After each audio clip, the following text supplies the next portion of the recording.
Welcome everybody to this meeting of the Board of Architectural Review and Historic Preservation for the Village of Southampton. It is Monday, March 14th, 2022. And as one of my fellow board members, it's nice to see light outside our respective windows. Which gets me thinking of next week, next session, Jackie, will we be live and in person? Yes, that's the intent. Okay. And those meetings are nonetheless recorded and the public will have access on a real-time basis, correct, Kat? Correct. Okay, good. So let me introduce my fellow board members. On my screen, I see Sarah Latham, Peter DeWitt, Mark McIntyre, and John Gregory. We have a quorum, full board, so I move that we open this meeting. Do I have a second on that? Second. Second by Peter, all in favor? Aye. Aye. Thank you. So joining us tonight are our counsel, Alice Cooley, our recording secretary, Jackie Allen, our planning director. I'm not sure if Alex is on right now, but will be joining us shortly. That's Alex Wallach, and our videographer, Kat Styler. So before we proceed with the agenda, there was an issue with the publishing it, if you will, or posting of the agenda on the village website. So I'd like to just turn this over to Alice Cooley, our counsel, just to explain how we'll be proceeding this evening. Sure. So because the agenda was not properly posted to the village's website, the record for any application will be kept open for written comment until the next meeting on March 28th to satisfy the New York State open meeting law requirements. So that would be any application where the board is inclined to close the record tonight that will still have to be kept open for written comment. And that's whether it's a carryover or a new application. Right. So if that impacts anybody such that they would choose to adjourn to the next meeting, you may do so when called, or you can, I guess, Kat, can they chat with you? Or is there any way to send a message to you? No, there's no way, unless they use my email, and I don't mind, they can do that. Okay. Well, if anybody wishes to adjourn ahead of the meeting, please raise your hand and Kat can, then you can chat with them directly, correct? If they raise their hand? Okay. Yes, absolutely. Okay. If I could Sure, just go also, ahead. I think anyone could, if they wanted to, present to the board tonight and get feedback from the board and just anticipate that the vote wouldn't take place until the next meeting. I know we have a couple of written decisions on for tonight. Those will not be impacted. Right. Okay, so great. Let's proceed then with the meeting. And first order of business are the minutes. And we have minutes from the 14th and the 28th. So from the 14th, has everybody had a chance to review them and comment? And if there are no further comments or edits to those, at least the ones on the 14th, I would move that we accept that into the record for the 14th. Do I have a second on that? Second. A second by Sarah. All in favor? Aye. Aye. Good. That's unanimous. And then the minutes of the 28th. Has everybody had a chance to read those? Okay. Any comments? No? Okay, then I move that we accept those into the record. Do I have a second on that? Second. Second by Peter. All in favor? Aye. Aye. Okay, so then we move on to written decisions, and we have three before us. The first one is Smithtown Partners LLC, 40 Meadow Lane, for the installation of an elevator. And council, can you summarize that? And then I'll ask if there are any comments to the written decision. Sure. The owner applied to the board for a certificate of appropriateness for the construction of an addition and exterior alterations in the form of an elevator. The majority of the board felt that the design was appropriate for the historic district, though it was determined by the building inspector that some variances would be required. So this certificate of appropriateness, if adopted tonight, would be conditioned upon variance relief from the Zoning Board of Appeals. Okay, thank you. Are there any comments on the written decision from my fellow board members? No. No, okay. Well, I, the chair, does. So I'm in the process of drafting a descending note, which will be part of the file, but I'll just share the essence of it with you folks this evening for your consideration and so that it is in the record. It's my belief that this particular application was mislabeled, misrepresented, and misjudged. By mislabeled, it is posted as a request for an elevator, when in fact it's a request for an addition.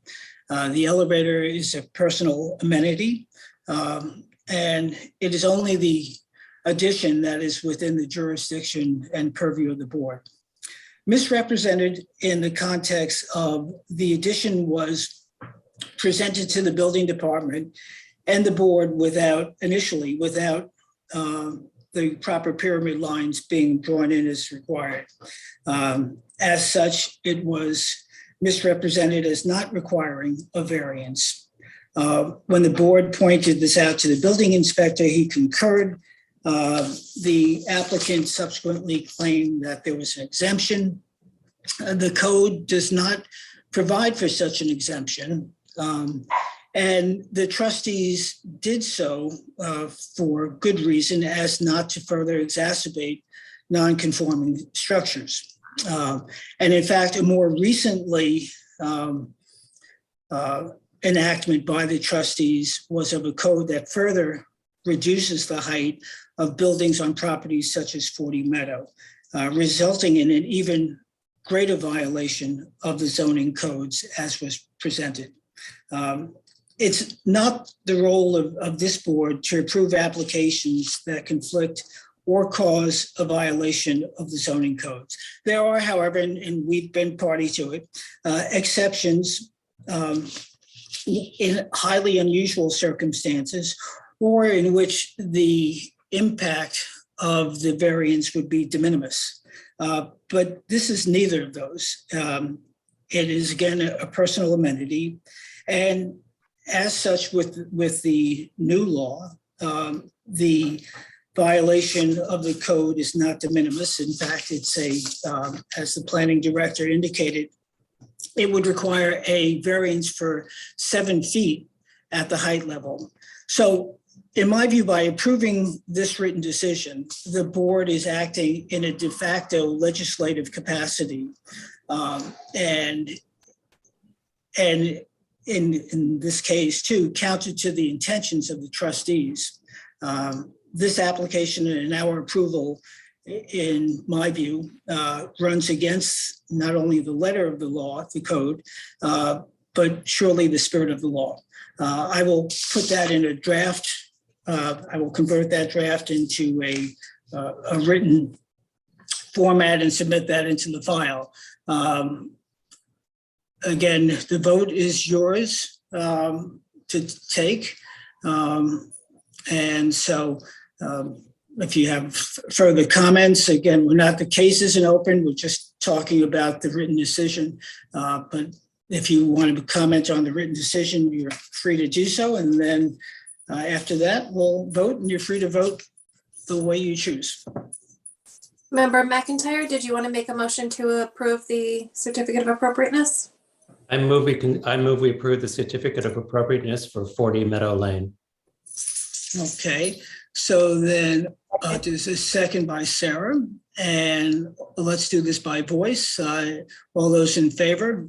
Aye. So that's an aye by Mark McIntyre, And I, Peter? Aye.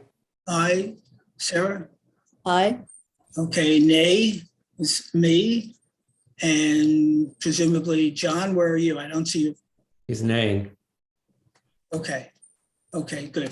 All right. So Nay. those are the votes. Okay, great. All right. Thank you, folks. Then the next one is Tate's. Now, I think this is still in the drafting process, right, Alice? And, So and we I have the landscaping. determination. However, it seems the applicant would like to add some landscaping to their application. So rather than have them submit for an amendment when we have not yet adopted the determination, I thought it might be prudent for the board to consider reopening their hearing to then consider that would need to be a unanimous vote, but that to then Right. consider landscaping and do it as one. And we would have to reopen that tonight so that they can be on the agenda for next. Correct. Okay. So I would move that, well, is there any discussion about that? Do I have any discussion about reopening it? No, okay. So I would move that we reopen the application of Tate's Bake Shop for exterior alterations and to further include a landscape plan. Do I have a second on that? Second. So all in favor? Aye. Aye. Aye. So that is unanimous. Thank you, Alice. Okay. Okay, so that will be adjourned, Jackie, to our next meeting with the addition of the landscape plan. Okay, so the next one is Park Slope Investment Trust at 81 Jobs Lane for exterior alterations. So this was an application for a certificate of appropriateness for exterior alterations. The applicant presented a paint sample, Benjamin Moore Westcott Navy, which the board found to be appropriate for this shingle style building. Okay, has everybody read that and is in agreement? Okay, in which case I move. 1624. What's that? That's the color number 1624, I believe. Okay, all right. So Not appropriate for a shingle style. I move that we accept the written decision that's drafted by counsel for Park Slope Investment Trust. Do I have a second on that, please? Second. Second by, I think that was Mark. All in favor, aye? Aye. Okay, great. Okay, so that takes care of the written decisions. Thank you very much, Alice. It's always a pleasure reading Alice's written decisions. She gets an A for brevity and directness. Okay, so let's move on to historic districts. And we have a few adjournments. One, a request by the way, to adjourn through the 11th. I can't recall whether that's a new one or the one from last week. Jackie, do you recall? That's a carryover. Carryovers. At this point, that's been carried over for 6 months. Shouldn't it be renoticed? It will have, we did already tell them that. Okay. Okay. Then Beechwood Latch, Jackie, you said they had recently requested an adjournment, correct? Yes, Chair, they requested an adjournment to March 28th. March 28th. Okay. So I move that we accept the applicant's request to adjourn to March 28th for Beechwood Latch. Do I have a second on that? Second. Second by Peter. All in favor? Aye. Aye. Okay, that's adjourned. Post Crossing, that's an existing adjournment, so we'll move on to Searsucker LLC at 365 South Main Street. Jackie received a letter this afternoon saying that they requested an adjournment to review the village historian's report. Correct, Jackie? Correct. Okay, and that was just an adjournment to our next meeting, presumably? Correct. Okay, so I move that we accept the applicant's request of Searsucker 1 LLC, 365 South Main Street, to adjourn to our next meeting on March 28th. A second on that, please. Second. Second by Peter. All in favor? Aye. Okay, we'll see those folks on the 28th. Okay. So now on to number 5, 39 Lewis Street. Okay. And so would the applicant and anybody speaking on their behalf step forward, please? And while we wait for that, Mr. Chairman, I'll just note that the Okay. board should have received a report from the historic consultant that should be in the Dropbox and is available to the board. It is. And first off, I want to, this is our first chance to review reports by Sally Spanberg, our historical consultant. And I, for one, was very impressed by their thoroughness, historic context. I found them all very informative and useful to the board and hopefully to the applicant as well. Now, I wonder, board members and Alex and Alice, there were several specific directions in this. Do you think, for the public's benefit or the applicant's benefit, we should read those, or should we just proceed to hear the applicant and the board, having read the report, have that in their mindset in terms of reviewing the applicant's proposals? What do you think? If the applicant has not yet received the report, I think we should share some of the findings with the applicant. Okay. We have received it and we've read it over. So Okay. we are ready to speak if you'd like us to. That's an excellent segue into me asking for you to tell us who you are. So anybody who's representing the applicant, raise your hand so Kat can get you on the screen, and then tell us who you are. Okay, Anthony Vermandois, the architect for the 39 Lewis Street.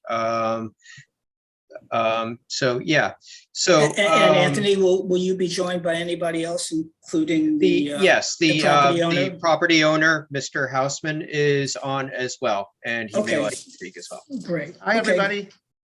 Okay. Hi, There he Jim. is. Hello again. All right, good. Let's get it done. All right. Anthony, the floor is yours. Okay, great. So yeah, so we just got the report today, but I did have some time to review it quickly.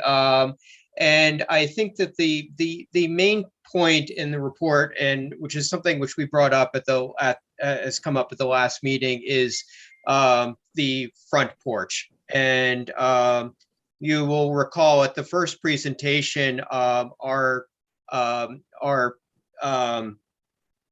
original intention was to remove the existing storm windows that enclose the front porch and just return it to being a fully open to the air porch as it was when the house was originally built. I think at the meeting, the members of the board had some questions about whether that was an appropriate thing to do. I think subsequent to the meeting, myself and the homeowner have sort of come around to the idea that, maybe it is better to keep the porch enclosed. And then certainly looking at the report, which we have received, I think that the historic consultant is certainly in the of the opinion that the porch is more appropriate to keep the front porch enclosed. So I think that's certainly the direction that we're going to be going in here, rather than opening it up as we had originally presented. I think the question here is where we're looking for some additional feedback is exactly how we're going to keep it enclosed. What we would like to do, and I think, not sure if am I allowed to screen share here briefly? Sure. Okay. Let me see. Are I you think, seeing my Kat, screen? No, sir, it's not up. Okay. If you want instruction, I'll help you. If not, I'll wait. I know, I think I got it. Okay, yeah, you did. Okay, there you go. Okay, so we sent in this revised front elevation here. What we would like to do is basically keep the look of it being enclosed, but replace the existing windows, which are not. I mean, they're basically storm windows, and we'd like to replace them with fully insulated windows so that we can actually bring that porch into the heated space, the air-conditioned space of the house, and make use of that additional square footage. So what we're proposing at this point is basically the porch posts and the porch pilasters will remain. But behind that, we'll build the window wall going across the back and a new front door going into the house. So it won't be exactly the same layout as the existing windows, but it will be the same overall appearance. What we'd like to do is we'd like the windows to be a mix of casement and fixed windows.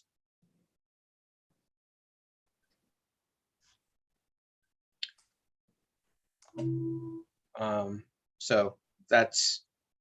Can we essentially respond, or is it time yet? Yeah, no, please. Any questions or comments on the Sure. direction? I think the direction is right on. I've been saying it from the beginning. It's an accidental modernist thing, which I love. I mean, it's pre-modern. Yeah. It actually coincides with early modern period, but it's a coincidence. I know that. The one thing I really object to is reordering the columns. I love the accidental nature of the existing rhythm of the columns and the fact that some windows are 3 panes, some are 4, some are 2. And I think that reflects the ad hoc nature of the construction sequence. And I think that should really, really be preserved. Okay, that's fair enough. I think we can accommodate that. Yeah, I agree with that also. The idea that you've made everything precise is not the aspects of the house that were there before. And I think having it both winterized and summerized is a good way of approaching it. But I would keep the fenestration pattern, and above all not the casement versus, that's fine. Okay, great. But I would keep the post. Okay. We can accommodate that, sure. Yeah, we're good with that. Thanks. It's beautiful. It really is. It's going to be beautiful. It's going to be great. I agree. Great. I agree with Sarah and Peter. Okay. And I'm assuming that you're taking to heart the other things that she thought were. Yes, and when we come back at the next meeting, we'll have everything fully detailed and labeled and whatnot. But just to go over a few other things briefly here, I think everybody seemed to agree that we should keep these 2 little side dormers here. So we're going to keep those. That's fine, no problem. Not shown on this drawing, but there is a little kind of overhang side entrance overhang here. No problem at all with keeping that.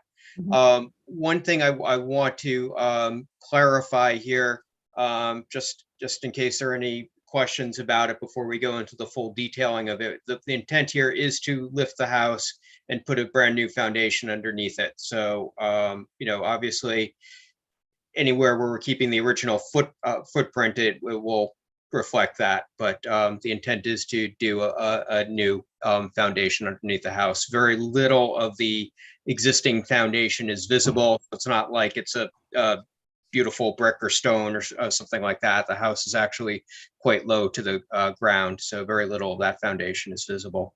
So the elevation will remain the same then?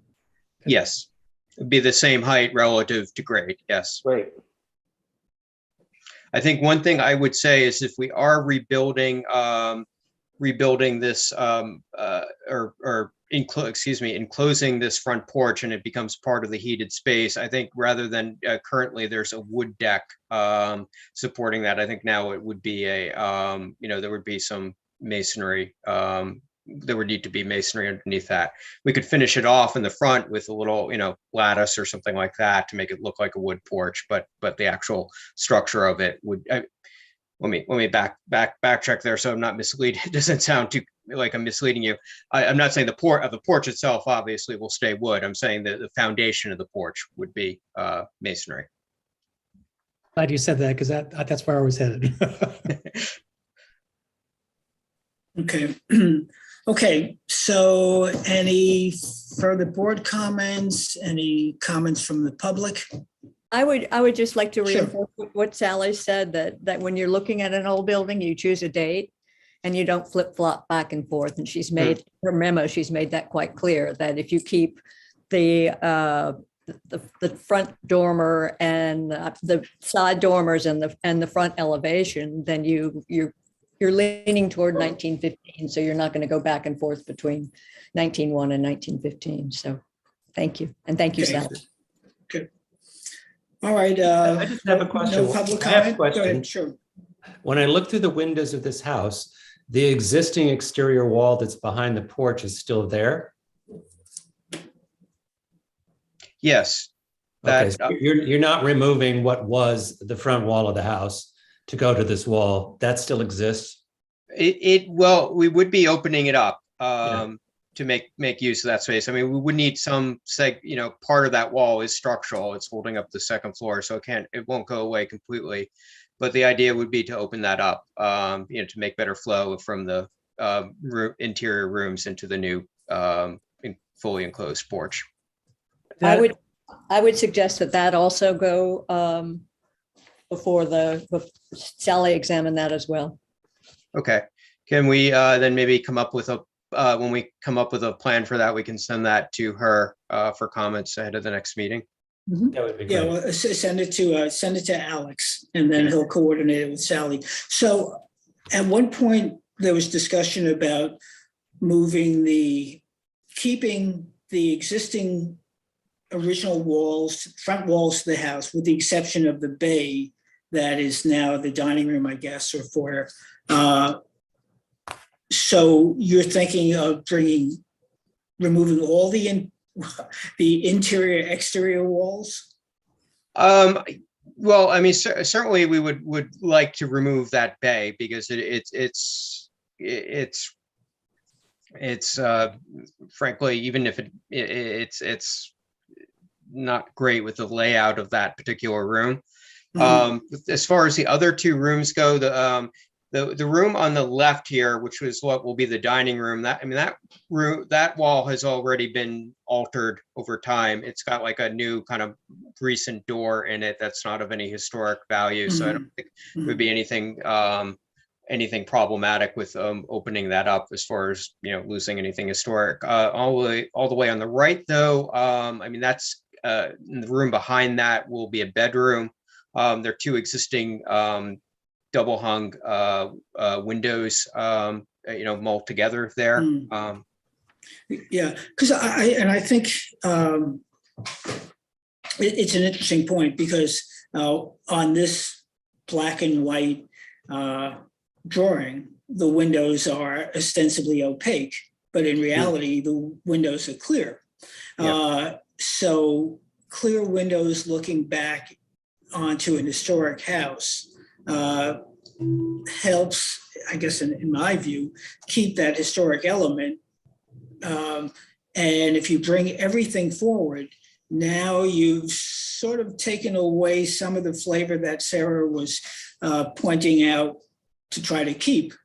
So it would not be, if you're going to stick to 1915, 1916, by bringing everything out to the front, I think contemporizes it to a point where you're losing some of the historic nature of the house. A lot of just to have more detail on how you plan on going about doing that updating, because to me, once you remove that exterior wall that's in the interior of the porch, that's not reversible. And that Right, should not be right. the case. Yeah, and then It's no longer a add- porch.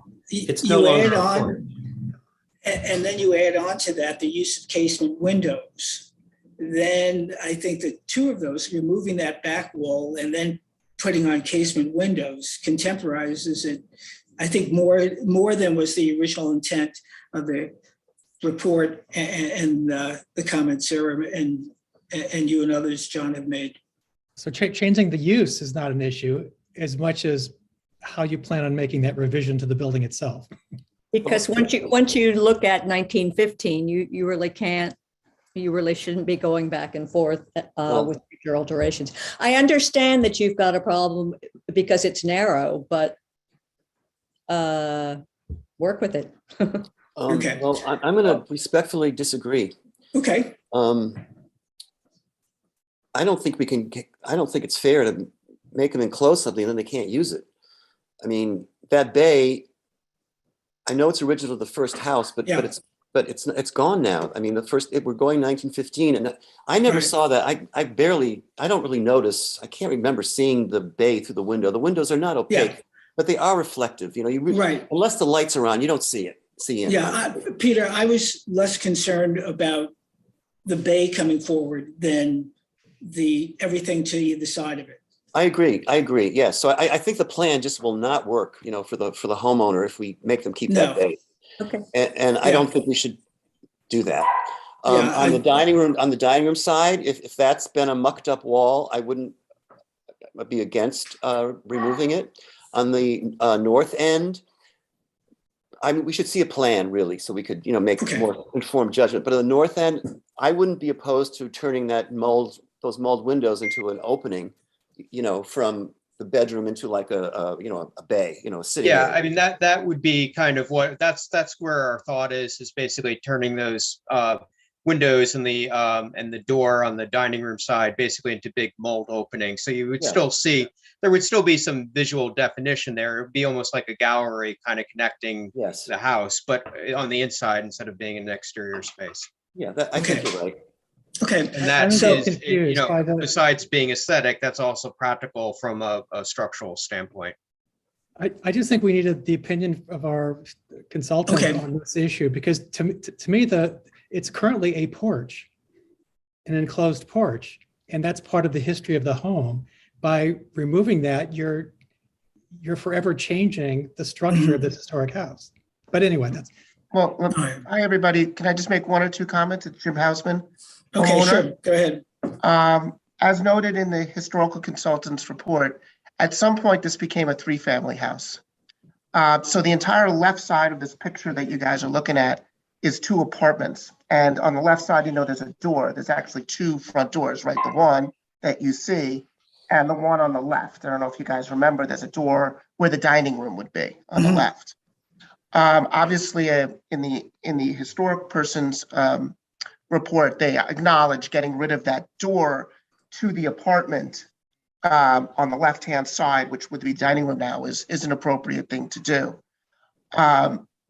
At that point, the 1915 house that we're going with was a three-family. That was its historic use. So to some extent, we are collectively, and I think cooperatively, deviating from sort of what was there at that time. I'm not exactly sure of what we're sort of talking about on the fringes about in terms of the old porch being subsumed into the house and how it may go. If anything, maybe the area in front of the bedroom to the right on the front of the house that we're looking at right here would remain sort of a porch or whatever it is. Just so in other words, you walk in the front door, to the right is sort of in keeping with it, but to the left where the of the front door where the house comes out and makes the porch really super narrow and unusable, that I would definitely like to get rid of. And somebody really very interestingly pointed out that based upon that like 1900 picture, they think that area is where the front door used to be. So strangely enough, somewhere in 1900 and 1915, not only did they create this three-family use, they moved the front door to the right. So I'd like to I definitely want to get rid of the bay because it makes the porch crazy. And to the left of that, which is the area where that front door is now to the apartment, which is where the dining room would be. We're now moving from right to left in the picture we're looking at. I definitely want to get rid of that door because I don't want to have a door walking into my dining room. And keep in mind, everybody, if we keep the door around the side of the house, which is in this letter, which they want us to keep on the driveway side, that also is going to go into the dining room.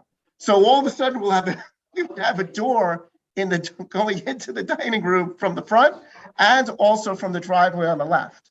So I guess what I would propose maybe a little bit as a middle ground is everything from the left of the front door, I subsume into the house, as Anthony was saying, the heated portion. And to the right of the front door could be a little porch or whatever, or a little bit different. But it seems to me the center of the house area, which is super narrow with this thing that comes out where there used to be the front door, and the left part where the door is into the second apartment right now, it seems to me those are unworkable areas of the 1915 three-family house. So I guess we're sort of jumping back and forth. I want to be true to the 1915 version as much as I can, but I would love the living space, of having it, because the porch, as I said to you in the past, and I'll stop, I know I'm talking too much. As I said to you last time, the porch is completely unusable and suffocating, in my opinion. Yeah, listen, even I if think we can resolve this with the change plan. things around. We need to see a plan, and I'm pretty sure that Anthony, he's got our mood, our vibe, whatever. And I think that rather than speculate on what it might be, let's look at the plan, and it'll be better. Yeah, Peter's correct, but at the same time, I think, Jim, the board was generally in agreement to the need to remove the bay or presume or absorb the bay into the front, but not so much with the south side. So, but as Peter said, come back with a plan. You've heard the board, and we'll go from there. Sounds good. Okay. Excellent. Thank you, everybody, for your time as usual. Okay, I move that we accept the applicant's request to adjourn. Do I have a second on that? Second. Second by Peter, all in favor? Aye. Aye. Thank you, Anthony. Thank you, Jim. Thank you, Anthony. Next meeting is the 28th. 28th, that's it. But what about the working? Can we get in for the working session? Would we do that? No, we don't have working sessions. Oh, So, yeah, so 2 weeks. 2 weeks. Got it. Thank you, everybody. You got it. Thank you, Anthony. With submissions to Thursday before at noon time, okay? That will work for All me. right. Good. Thank you. Okay, next application, One Hampton Road, JNH LLC, eponymously located at One Hampton Road. I think we received an adjournment request for this one as well. Okay, so to the next, any specific time on that? I believe it's February 28th. The 20th. Okay, I move that we accept the applicant's request to adjourn to our next meeting. Actually, before we do that, having called it, Sarah, you raised the point about having somebody who is skilled and experienced in actual restoration work look at it. Yes, the recommendation came through. I actually contacted various people, including Zach Studenroth, who suggested that Joel Snodgrass was probably the person to prepare to do an analysis and also come up with specifications to restore the stonework. Okay. Yeah. And so therefore, I sent that information to both Sally and Alex so that they could in turn send it to the homeowner. I mean, the owner of the property. Yes. It's a highly significant building, and it's been subject to Band-Aids over the years. And in fact, the coating that was proposed would have trapped water back behind. So I think that the sooner a technical analysis and resulting specifications they need to be prepared, and then somebody needs to, he can probably, anyway, let's start with Okay. Joel. Yeah, I agree with that. And whether it's Joel or Zach, I think both of them have done work on graveyard restoration. So they know a bit about stonework and masonry and never mind. I'm sure there are 100 jokes in that. Alex, why don't you and I, we'll talk tomorrow and we'll proceed on that recommendation, okay? Sure, Mr. Chair, did you also want to raise the issue of the scaffolding, or we can address that? Well, Yeah, on the scap, what I was going to say is, unless there's some need for them to remove the scaffolding, one, they could either leave it there, but just they should know that if the person analyzing the pediments have to, physically see them, they're going to need access to them. And whether that's by a cherry picker or leaving the scaffolding up, I'm indifferent to it. I don't know if you have an opinion, Sarah. I mean, the scaffolding is not a great look, but they would have to pay for the cherry picker. We'll pay for the consultant. Oh, really? Well, that's just, well, if you. No, we shouldn't pay for No, themselves. no, I mean, really, at this. No, the historic consultant is something we do. So like we pay for Sally. No, Yeah, but- no, All right, well, no. let's discuss that offline. That's an administrative matter. So, Both Zach and I think that the owner should pay for this because. okay, Okay. we can discuss Right, it you know, it's just- offline. It's a procedural All right, thing but- that I could be wrong on that, but okay, let's do that offline. Let's move though to adjourn this particular application. Do I have a second on that? Second. Second, okay. And all in favor, aye. Aye. Okay, great. Okay, good. We are all in agreement, sort And of. we'll have a report forthcoming from Sally about that property as well. I just wanted to know. Okay, okay, great. Oh, okay, so now we are on, thank you, I see. So Daniel Brockett, 292 Ox Pasture Road, to construct a 2-story single-family dwelling. Is the applicant here? Yes, Lori Fontana. Okay, She's coming in.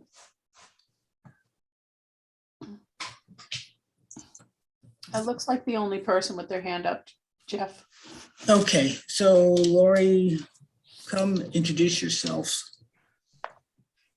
Good evening, everyone. I'm Lori Fontana. I am the senior associate at McDonough and Conroy, representing Daniel Brockett at 290 Right.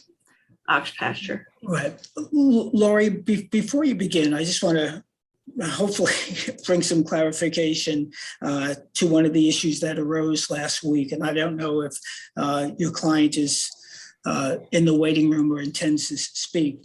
But there was an issue as to the designation of this property, whether it be a flag lot or somehow a bifurcated multi-acre lot.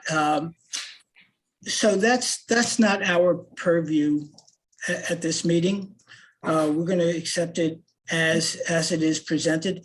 But I did want to clarify for your client's benefit in particular, and you may be aware of it, the code that we operate under, which is Chapter 65, and in particular, Section 5, which describes the criteria for certificate of appropriateness, which is required in the historic district. And subsection B3 says that all new construction must be compatible. Okay. And then Section 5C goes on further to not describe, but to instruct the board as to what's considered incompatible. The relevant things are 1, general design, and then 2, the scale to the property itself and surrounding properties, and 4, I'm skipping 3 because it wasn't relevant, and 4, the visual compatibility, including proportions of the front and the roof. So I just want your client to be aware that matters of scale in relation to the property are within the purview of this board. So I just want to make sure we're all on the same wavelength. So, okay. So Lori, the floor is yours. If you wanted to bring up the revised renderings, please. Okay. So after the last review, we removed all of the transoms. We removed the shutters. We removed the oval gable end windows and replaced them with more of a square rectangular. We lowered the garage height by 2 feet. We reduced the size of the dormers and removed the diamond pattern grills. The garage, we removed the picture windows and all the windows on the side and just left 2 at the end for natural light purposes.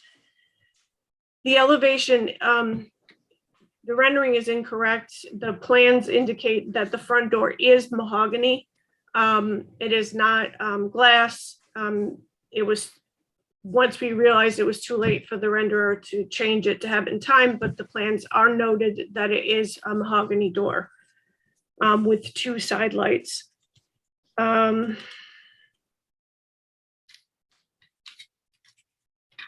See, we did reduce the size of all of the windows. If you will go to the rear elevation, please, which is the south. There. So the 2-story wall of the glass was greatly reduced. The height of all exterior doors was reduced by 1 foot. The windows are more in line with following a line across the back of the house. They're set at the same header height and they are the same height. Let's see.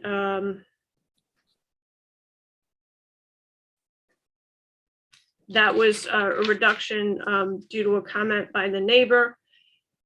So if you'll open up the landscape screening plan, there was concerns about screening. Lori, what's the material on the roof? It's cedar. It's just Okay. very So it's difficult to get the renderers to do it Yeah, I know. right. It's really, I mean, no matter how hard I try, I just. No, that's so if, is it possible for you to zoom in? We are providing screening around the perimeter of the property where the neighbors were concerned about. So they are all evergreens. As far as, I think, the neighbor, the fence that the neighbor was concerned about their pet, the fence is actually on my client's property. And we did, the contractor did go in and put a temporary fence up to cover the holes that were created when the clearing of the property happened. So we have addressed, I think, everything that I took notes on. So I guess I'm open to comments. Okay, board members? In any particular order? Just go. I appreciate the changes around the edges, getting rid of the transoms, and I'm not opposed to dormers, although I like them to be shutters, but I like them to be the same size as the windows. Those things are fine. I still think the garage I think the massing is massive. I don't know. It's like a run-on sentence. And the garage, I think the approach, I know this is getting into design, but I sure wouldn't want to drive up to my $15 million house and face that garage, okay? It looks, the visor over it is too tall. it's not subordinate to the main Well, house. if that was lowered, so if we could go. I know, but you need another expression. How about a gable that has a first floor eave line and the second floor is a dormer, something. But even that, and the landscaping is awful. We hate the row of evergreens around the perimeter. And that's all I'm going to say, because I think there's other people going to have a lot more to say. Yeah, I agree that the garage is still vastly out of scale with, it should be subservient, not something that is of equal weight to the main structure. Yeah, excuse me, but you have to lower the ceiling of the garage. You have it at the first floor height. Lower the ceiling. You don't need 12-foot high garage doors. That's screwing up your scale. Sorry. No, that's true. And I think that the point that as you drive down the pole, that would be the first thing that you see. And that's not really, if you're from a design standpoint, that's not the first structure that you want to see. So in that way, I think it's completely ass backwards, frankly. You know what, Peter, if you want to make a comment like that, I would ask you to do it respectfully. I'm sorry. I think it's inappropriate. Thank you. I apologize. But it's backwards. You want to see the front of the house, not the back of the house when you drive up. Yeah, the procession is such that rather than having a welcoming residential building, you're greeted first with, the first thing you see is an overscale garage, and I think you can do better than that. Thank you. Well, can we finish the board comments? I apologize. Thank you. I agree with Sarah and Peter. The garage is it seems oversized compared to the rest of the house. And it almost seems like it in a way to accentuate what the true entrance of the house is, there's all this ornamentation that seems out of place as well. The railing at the roof line, the railing around, well, first of all, having balconies on the front facade of a house, I think is a bit much. But I think that it's like there's an attempt to draw attention away from the size of the garage by adding all these other things. And I agree. It seems a bit lopsided from a massing standpoint. If it were half the size and stepped back, or at least the hierarchy were changed so that it were flipped, you'd be in a better spot. Okay, so this sort of underscores. I would say looking at the ground plan, I'm actually surprised there's that much available coverage on this lot.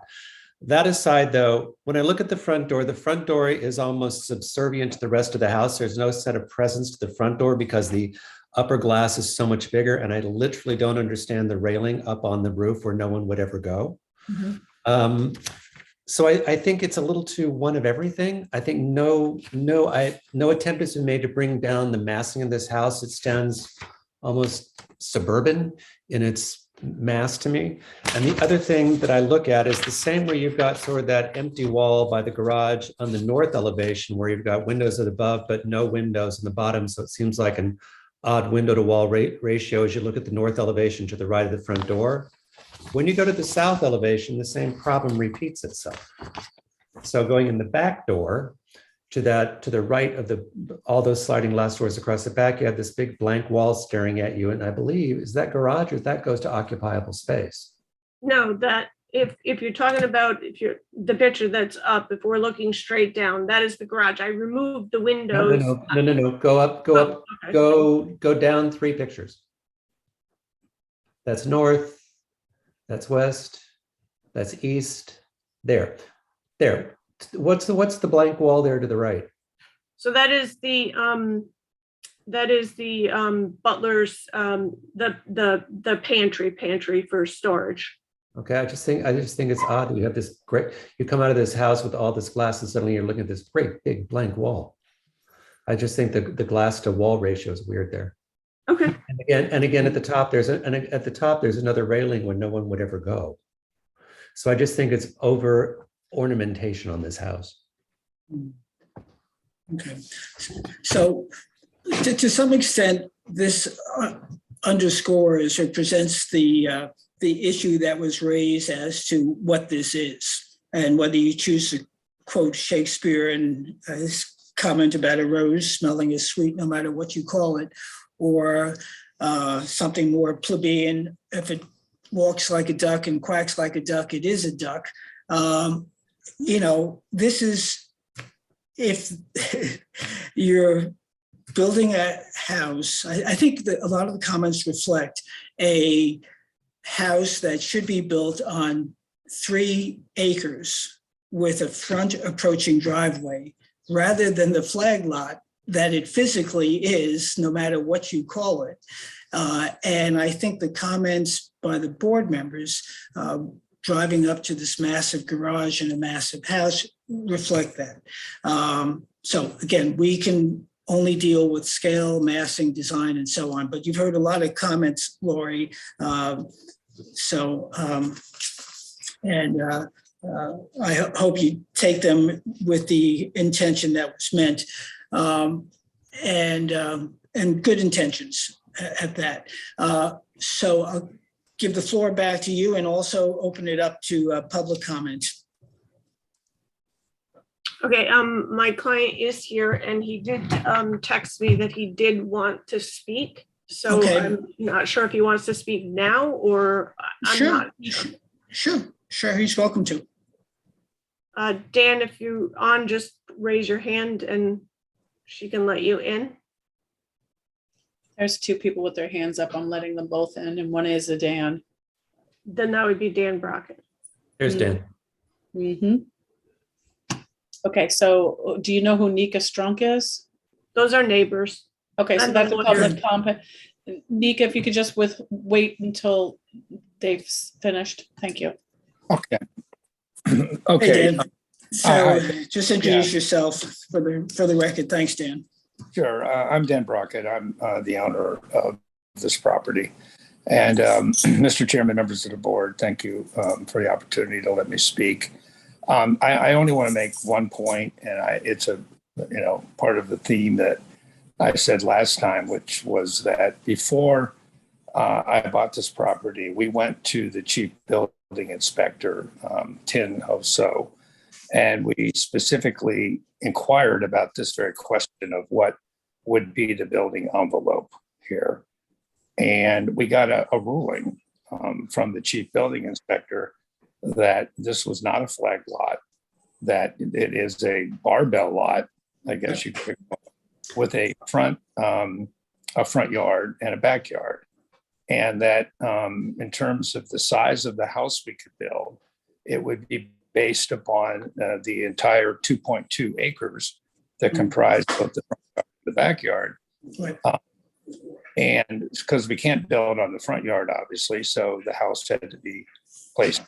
And so there was reliance by me on the ruling of the building inspector in agreeing to spend $8 million for this property. So I do appreciate all the comments about the mass of the house. We will take those in earnest and we'll see what we can do. I would point out that the house is already over 1,000 feet under what we would be entitled to build according to the building envelope that the chief building inspector gave us. But I understand and I appreciate all your good comments, and we will look at all of those, including the size of the house when we come back the next time. But I just want to emphasize the reliance point by me, to the extent that has any relevance to you, that I did invest in this property based specifically on a ruling by the chief building inspector as to what my building envelope would be. That's the only thing. Okay, so I appreciate that. And as I said at the beginning, we are not arguing as to what this is. The building department deems it a barbell lot. It is a barbell lot. The building inspector, not to parse words, but the building department does not make a ruling. This administrative body does not make rulings. It approves or denies. The building department reviews the code. And to the extent that he advised you that it met code, so be it. Then, and that's what theoretically can be built. The Architectural Review Board has the authority given to it by the trustees to approve or deny a property, and in this case, within the historic district, a certificate of appropriateness based on its judgment of what should be built. So and I've often said this, so this is not new to anybody who's listened. There's a difference between what can, what should, and we're in the should part, the administrative part of it. That's why I was specific in referring to that section of the code, which defines what's within our purview, including scale and mass. So the comments that Dan and Lori, you heard this evening, had to do with the mass and the scaling and the application of the code as it's written for this board. So we will operate within our purview and authority. The comments that you heard tonight reflect that. With that, let me turn it to see if there's any public comment. And then Lori, you or Dan can have a final say before we adjourn. Okay, so any public comment? The first hand up is Sammy? Yep. Yes, good evening, board members. Thank you for allowing me to comment on this application.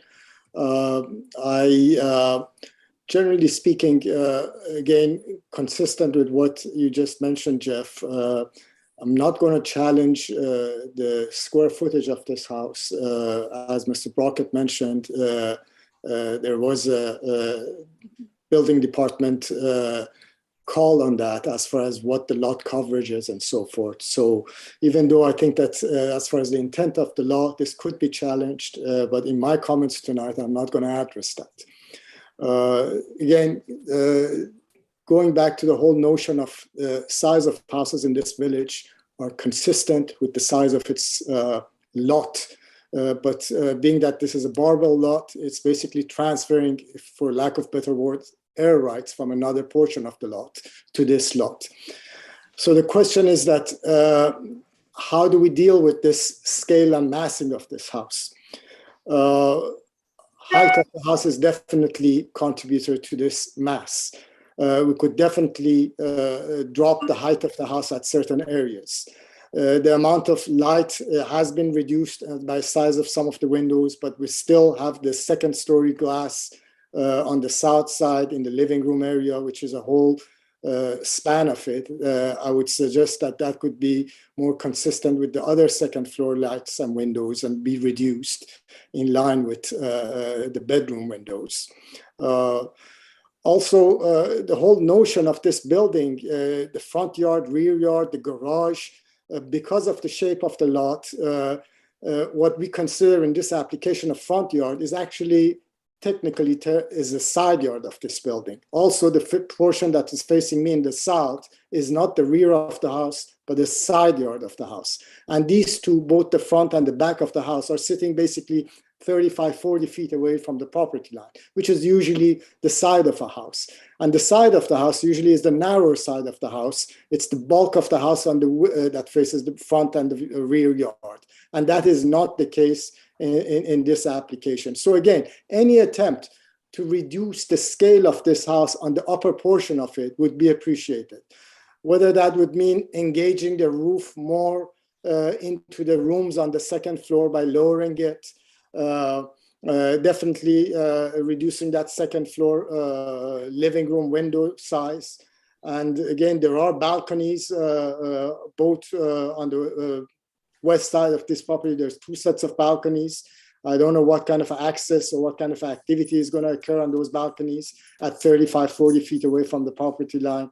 But any reduction of impact of this building on the neighboring properties. And again, to Mr. Brockett, you are sitting basically in the heart of our backyard, which is where we have peace and quiet. And by coming and building this building over there, you're introducing a whole lot of other elements such as front yard, garages in the backyard that usually are not there.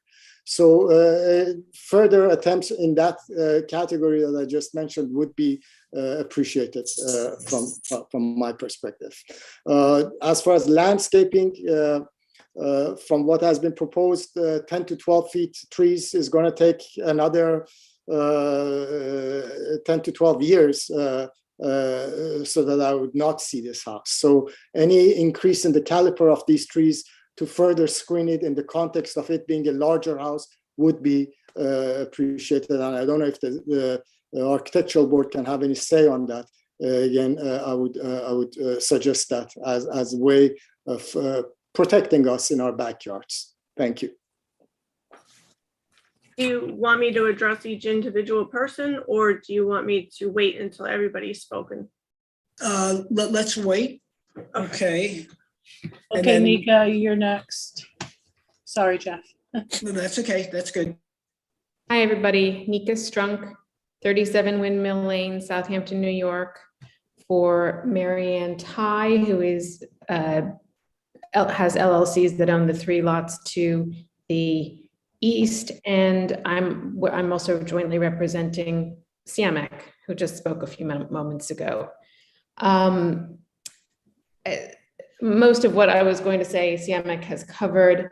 I think that as far as the design is concerned, just to sort of put a mark on what Siamek was saying, if you look at what is effectively the front elevation where the front door is, that has a side yard, that's considered a side yard and has a side yard setback. And same with the rear elevation, which is the side that faces the south, which is Siamek's side. Maybe a site plan could help to show that. But so this house is designed sort of sideways. And obviously that's to fit as much house as possible into this very unusually shaped lot. So I think that that's something that the board can consider is the the appropriateness of the overall design to the shape of the lot, how it sits, vis-a-vis the other properties. This is whether it's technically a flag lot, yes, thank you, that's very helpful. So whether it's technically a flag lot or not, this house, as Siamek mentioned, sits among many, many backyards. And the village has very specific zoning that applies to flag lots, and that's particularly why. In fact, it would normally in this zoning district, this portion of the lot that the house is being built on would have to be, I think I said last time, was 150,000 square feet, and it's about a third of that. So it's incredibly undersized, and I think that the board can take that into consideration within all of its powers under both its architectural review powers and the certificate of historical appropriateness. The balconies, the second floor balconies, are highly objectionable to my clients. We appreciate the window reduction. I think Siamek made he knows more about this than I do. He made a few comments on that. I think that more could be done. The landscaping, definitely to screen a house of this size that is so massive and so close to neighboring properties, requires much more substantial sized material than the 10 to 12 foot that I believe is specified. And just in overall, the size of the house is not appropriate to the lot that it's, to the portion of the lot, the effective lot that it's sitting on. So those are our points, and something can be done. Okay, can I? Okay, let me just say something. So size is not the purview of this board. We're very specific. I ask that everybody read the code read the code carefully, look at the words that apply to us. Scale is one of them, okay? Size is not, okay? So I will turn it back to Lori and Dan. You can comment to the board. I'd like there not to be an interchange necessarily among the neighbors. And again, this board accepts the zoning as the building department put it. If there's an issue that takes place elsewhere, that's among the parties involved. But this board is just looking at it from the context of the application and administration of Chapter 65. Okay. All right. Thank you, Mr. Chairman. I just have one or two quick points. With respect to the balconies, one of the balconies is purely decorative. There is one balcony on the side of the pool. We are proposing to provide a screen, very high screens. We're going to start probably, if we can find them, with 10 to 12 foot arborvitaes, as well as a row of evergreens there. Those, I'm told, grow at about 3 feet a year. I would also note that if the neighbors want additional screen in the interim, of course, they're free to put that up on their own property. But the neighbors, at least one of the neighbors who are complaining has a second floor balcony. Second floor balconies exist on houses throughout the village. And I believe Lori may have some more statistics on this, but there are 5 or 6 second floor balconies in houses in the immediate vicinity on pasture and other houses. So at least having one second floor balcony is important to us. I think that the screen that we're proposing should be more than adequate to solve any privacy issues.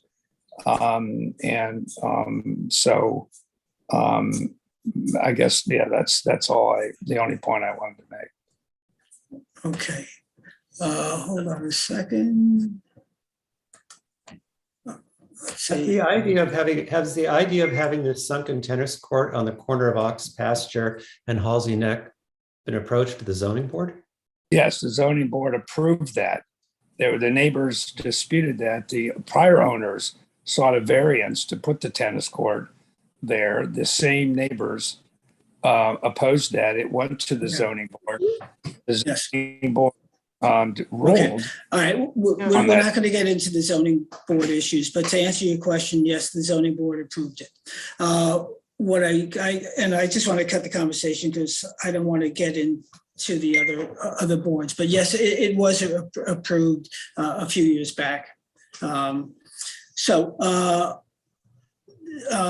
Dan, second floor balconies, and I don't expect watching our board meetings every other Monday night to be something that you do.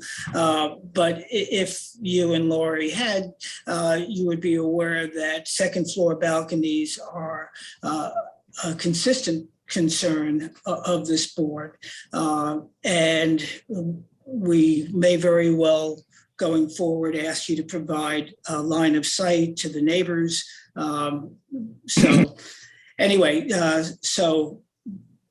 Again, second floor balconies, this board has been very consistent to have that as a concern regarding privacy, as well as any light issues and so on. But anyway, so Lori, did you want to say something? Yeah, I did just want to reiterate that the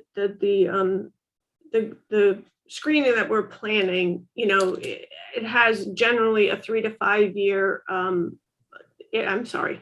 It grows 3 to 5 feet a year. I'm sorry. I'm tired. And as far as the second story screening, the second floor deck, there are 6 properties, 2 properties that do adjoin this property have second story balconies. In this one block that this house sits, there are 6 second-story balconies. I have pictures of them. One is in line of sight of my house, which is the one of the neighbors who's complaining. It runs on the. It's the house that looks like a salmon color house. That house has the second-story deck, and then it's on the east and the west side of the property. Like I said, I am aware of your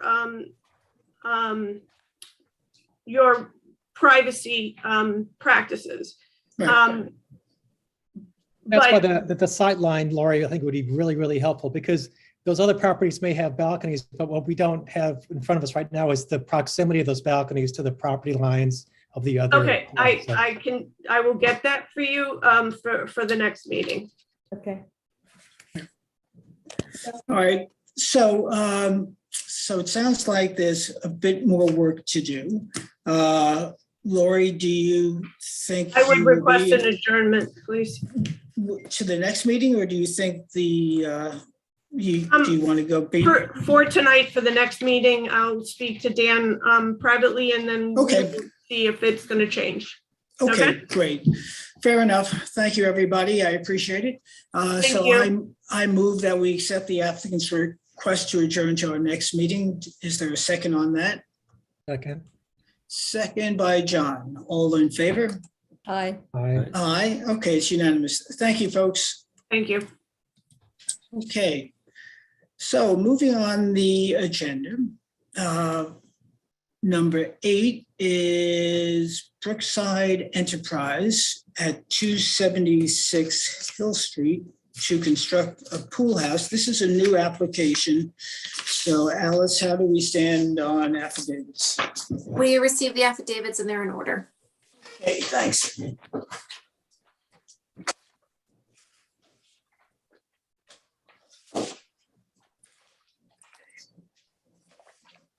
Okay, is the applicant present? Yes, and you'll have to get their name because they put a business name up instead. Okay, Okay. thank you.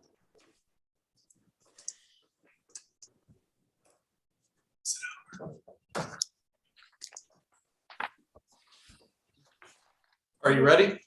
Yeah. Oh, okay. Yes, tell us who you are, your firm and who you represent and where you're based. Yes. My name is Richard Salmons. I'm principal of Fairfax and Salmons Architects. We're based in New York City. I'm sorry, I didn't get your first name. Richard Salmons. Oh, okay, Richard, thanks. We're based in New York City. The applicant is also listening in tonight. Her name is Ann Prosser. Okay, great. If that's a necessity. well, am I on? Am I on? You I are am here. I'll muted. send you a link to start your camera. Yeah. Okay. It's only a necessity because your plans did not have the address, but we figured it. We can give you the address. I know. We just don't want that as part of the record. So. Okay, great. Okay, so go ahead, share with us what you want to present. Okay. Can we just go to the site plan first? Here's our pool house. Okay, just for the record, they're sharing their screen, okay? Okay. Thank you, Jeff.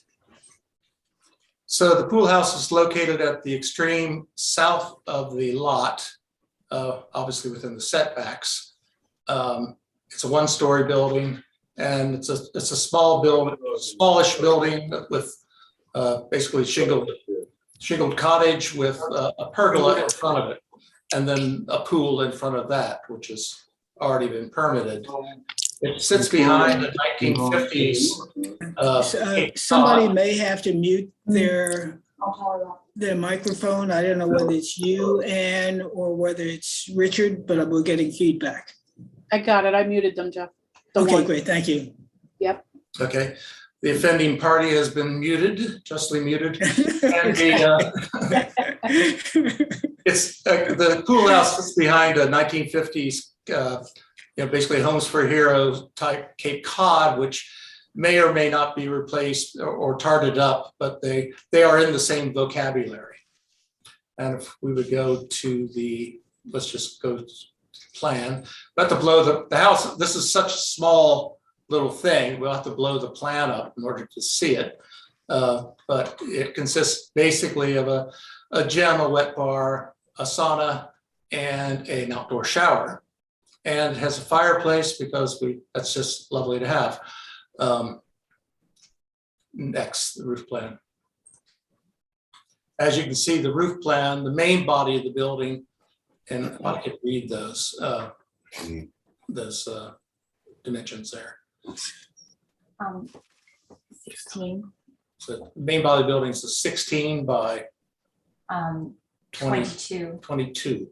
So it's a small building, and the main part of the building doesn't get anywhere near the setbacks. It's the pergola that gets close to the setbacks. It is a kind of a trapezoidal shaped lot, so the pergola can be a little wider than the main body of the building.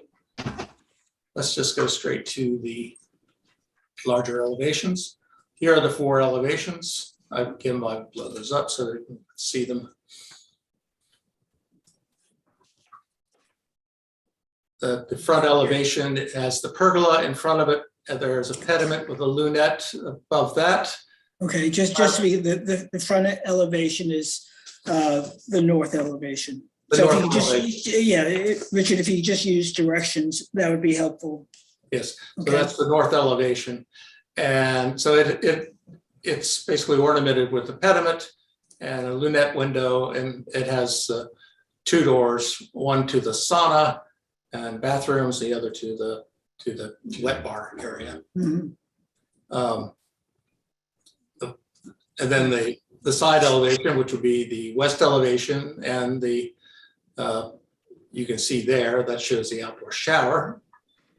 The east elevation below that has 2 windows into the main room, which is a gym.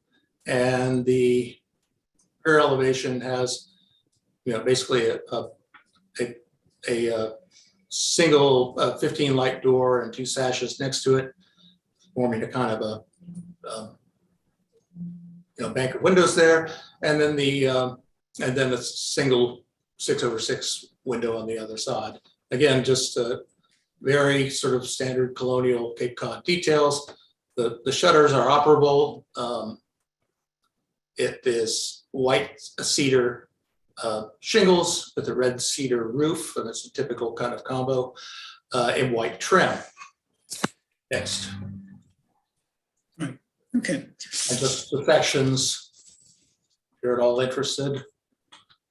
And next. A larger view of the section.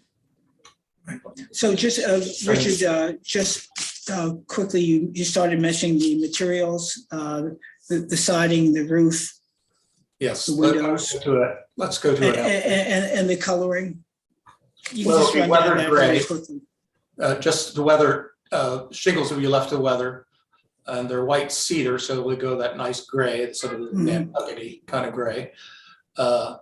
And the trim is just white trim. Very box standard. Okay, great. Board members' comments? Oh, I wish that every building was parted up and I wholeheartedly approve it, and your wall ratio, your materials, and hooray, hooray. Thank you. Okay, anybody want to add to that? Ditto. Okay, I think it's completely appropriate and lovely. okay. All right, so that sounds like a rave. Any public comment? Okay. There are no hands up, Jeff. All right, so normally Richard and Ann, we would move to approve. But as Alice said at the beginning of this, because there wasn't proper noticing on the village website, we will hold this open for any written comment, correct, Alice? Correct. And then at the next board meeting, we will move to accept the application. So for tonight, we adjourn it, Alice, is that correct? Yeah, so this would actually have to be closed for a written determination. Oh, that's right. Sorry. So it's really not going to affect you, Richard, or Ann one way or the other. We'll just basically, as Alice is writing it up, in the meantime, we'll officially, in the written decision, it doesn't matter, really. We would move to written decision. So you're going to draft up a written decision. Yes. Okay. Okay, good. So you're going to move to change the written decision. Yeah. We'll close the record at the next meeting and Gotcha. And get it drafted in time for the next meeting. And there's no written comment that concerns anyone. We can simultaneously adopt. Okay, so the motion would be to close this for discussion and subsequent written decision, correct? Yeah. So we'll go ahead, John. No, So go ahead. we vote now or the next time to close it. Yeah, so we're not going to close it. We're going to adjourn for tonight, and we're going to hold the record Okay. open for comment until the next meeting. I like the way she said that. Who wants to second what she just said? Second. Not I even can't late Second yet. I by mean- Peter. All in favor? Aye. Okay. Thank you, Ann. Thank you, Richard. Good design. Okay, let's move on, folks. So driveway gates historic. Let's see if the gentlemen for DCK and Paul Fagan are here this evening. Are they? I don't see those names Okay. and there's no hands up, so. Okay, so this is at least the third time Yeah. that we've called these, so. You do have one phone call, Jeff. I wouldn't know if that was them. No, it's a way of asking. Yeah, I will have to allow them to talk and we'll find out. Hello, caller. Are you in for an application tonight? And Sure. there's no Yeah, I'm answer, here. so I'm going to assume not. Okay, Jeff? Okay, so Alice, this now is, again, at least the third time this has been on the agenda and this a no-show. So we adjourn with prejudice, we strike it from the agenda. We deny the application. What do we do? Well, we did say at the last meeting that we, at the very least, would require that they repost and renotice if they were a no-show again. I do note that there is an existing gate at DCK Wyndham. Right. So, I don't know if it's prudent to, strike it from the agenda and make them resubmit because, we probably want some remedy too. Right. So I would like to see the board draft a letter and that it be in the file that the building inspector take action on the illegal driveway gate. Or I should say driveway gate that has not been approved. So I'll put that in a motion. I move that the board advise the building department to take appropriate action, notify the resident, and take whatever actions are within their power regarding this unapproved gate. That's for 35 Herrick Road. That's for DCK Wyndham 35 Herrick Road. Yes. Mhm. Do I have a second on that? Second. Second by John Gregory. Gregory, all in favor? Aye. Aye. Aye, great. And then Paul Fagan, that has yet to be erected. I hope Mr. Fagan does not erect a gate. And so that I move that we adjourn and advise the applicant to renotice before subsequent hearing. Do I have a second on that? Second. Second by Peter. Again, all in favor? Aye. Okay, all right. I hope that takes care of that. Okay, let's move on to public hearings. Non-historic Heart of Hamptons has been adjourned, standing in adjournment pending site approval. The next one then is 31 Roscoe Drive. And is the applicant here for that? Yep. Okay, Haley Willis is coming in and Frank DeVito. okay.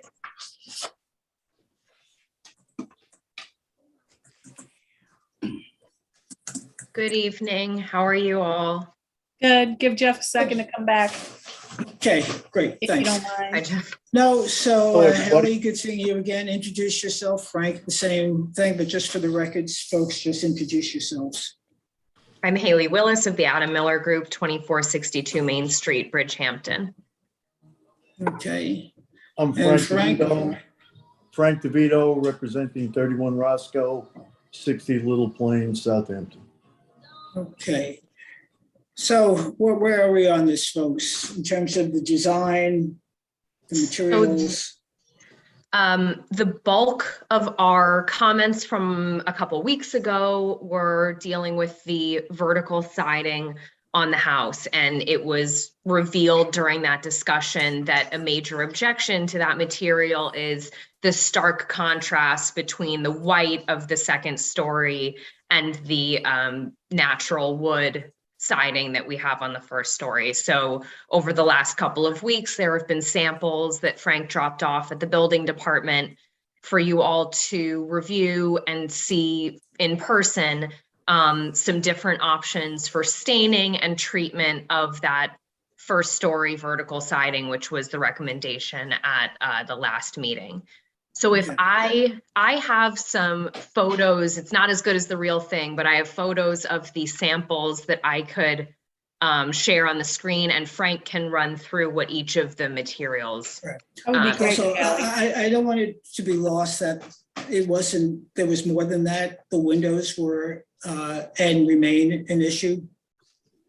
And other board members may have other issues. So Why do we keep seeing the plan with the same windows over and over and over again? because at the last meeting, they retracted their prior agreement to put in the original windows.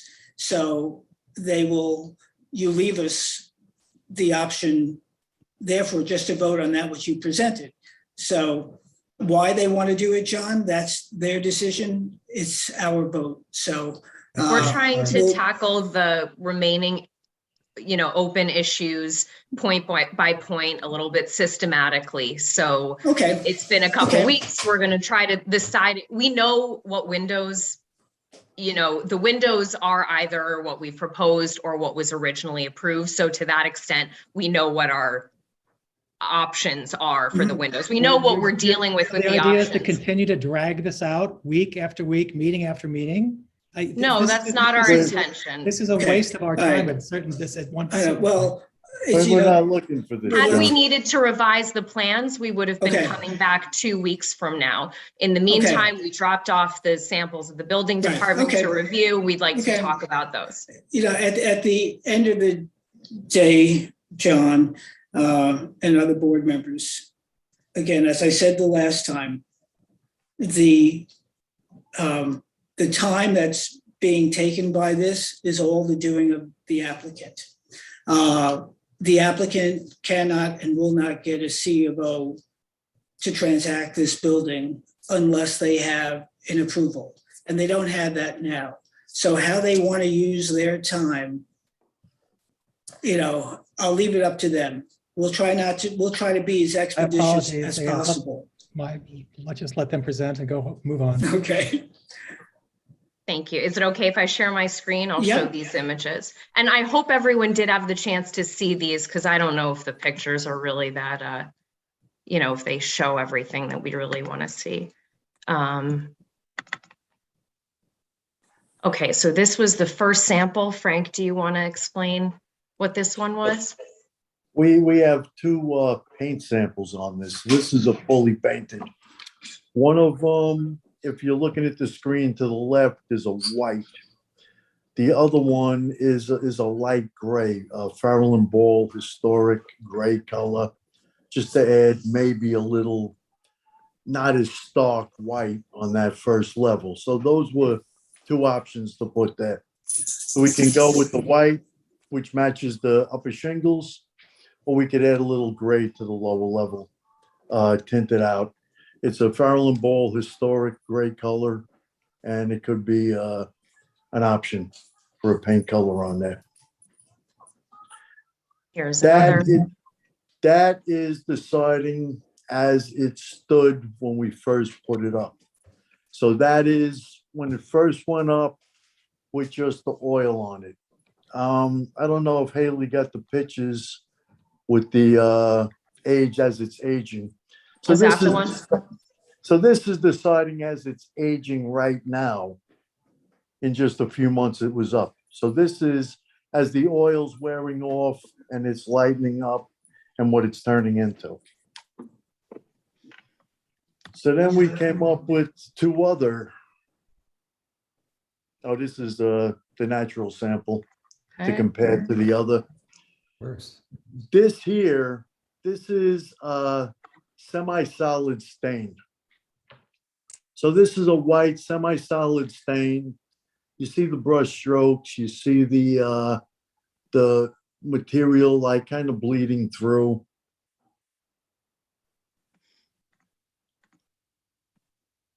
And then the last one is a solid stain. That's just a solid white stain from Benjamin Moore, exterior white.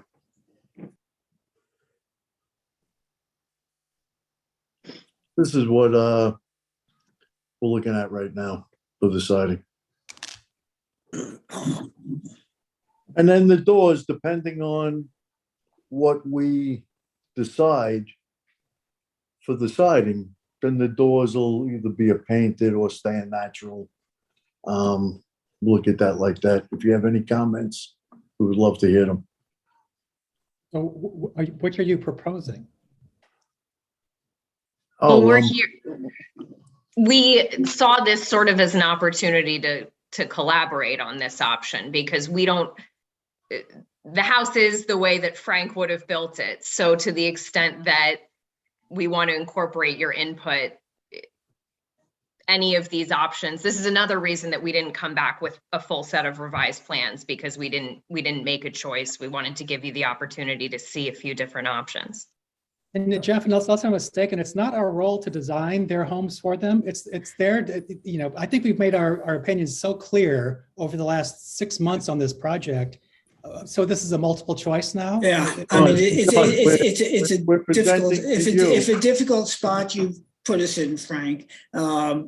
The house that is built is a house that was not approved. Vertical siding was not approved. Teak was not approved. So Frank, let me finish. So now, gentlemen and ladies of the board, lady of the board, you know, and then there's a whole issue as to whether or not painting is meaningful. I mean, paint could be stripped down. For all I know, somebody else could paint over it. Not without ARB approval. Well, painting, I think you can paint the house any color you want. That doesn't require ARB approval. So we're looking at this at new construction. I say in this case, John, you know, if they're asking us for their input and they have to come back, I'm willing to have the board chime in, because otherwise we're going to just, as you say, continue wasting, in this case, everybody's time. If Frank wants to waste his time, that's his business. But okay, so I think we could have come back 5 times, you know, yes, time showing a new one of these options until we got to the one you liked best. As Jeff said earlier, that is totally your choice. Yeah. So anyway, well, that's what we're trying to avoid. We were trying to get feedback on all the options at once. So if they were presenting it to us de novo, I ask you folks to pick out the color that works. If any of this works for you, for all I know, you could be saying, vertical siding is not what we would approve. We would approve the cedar shingle siding. Again, the house doesn't exist. So they're presenting a choice of a few colors.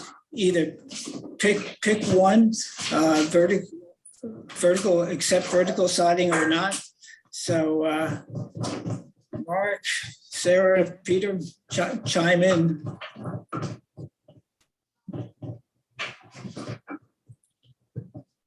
Well, The comment, oh, sorry. I'm waiting for Peter because part of this was the suggestion. Okay, go ahead, Peter. No, I realized that, they could scrape it off another time, like the neighbor brought that up. But, once you paint teak, you're ruining it. It's a shame. It's beautiful wood, but, it really doesn't fit, we think, with the neighborhood. I'm fine with the painted white, and I'm fine with keeping the vertical siding and painting it. Let's put it that way, or staining it.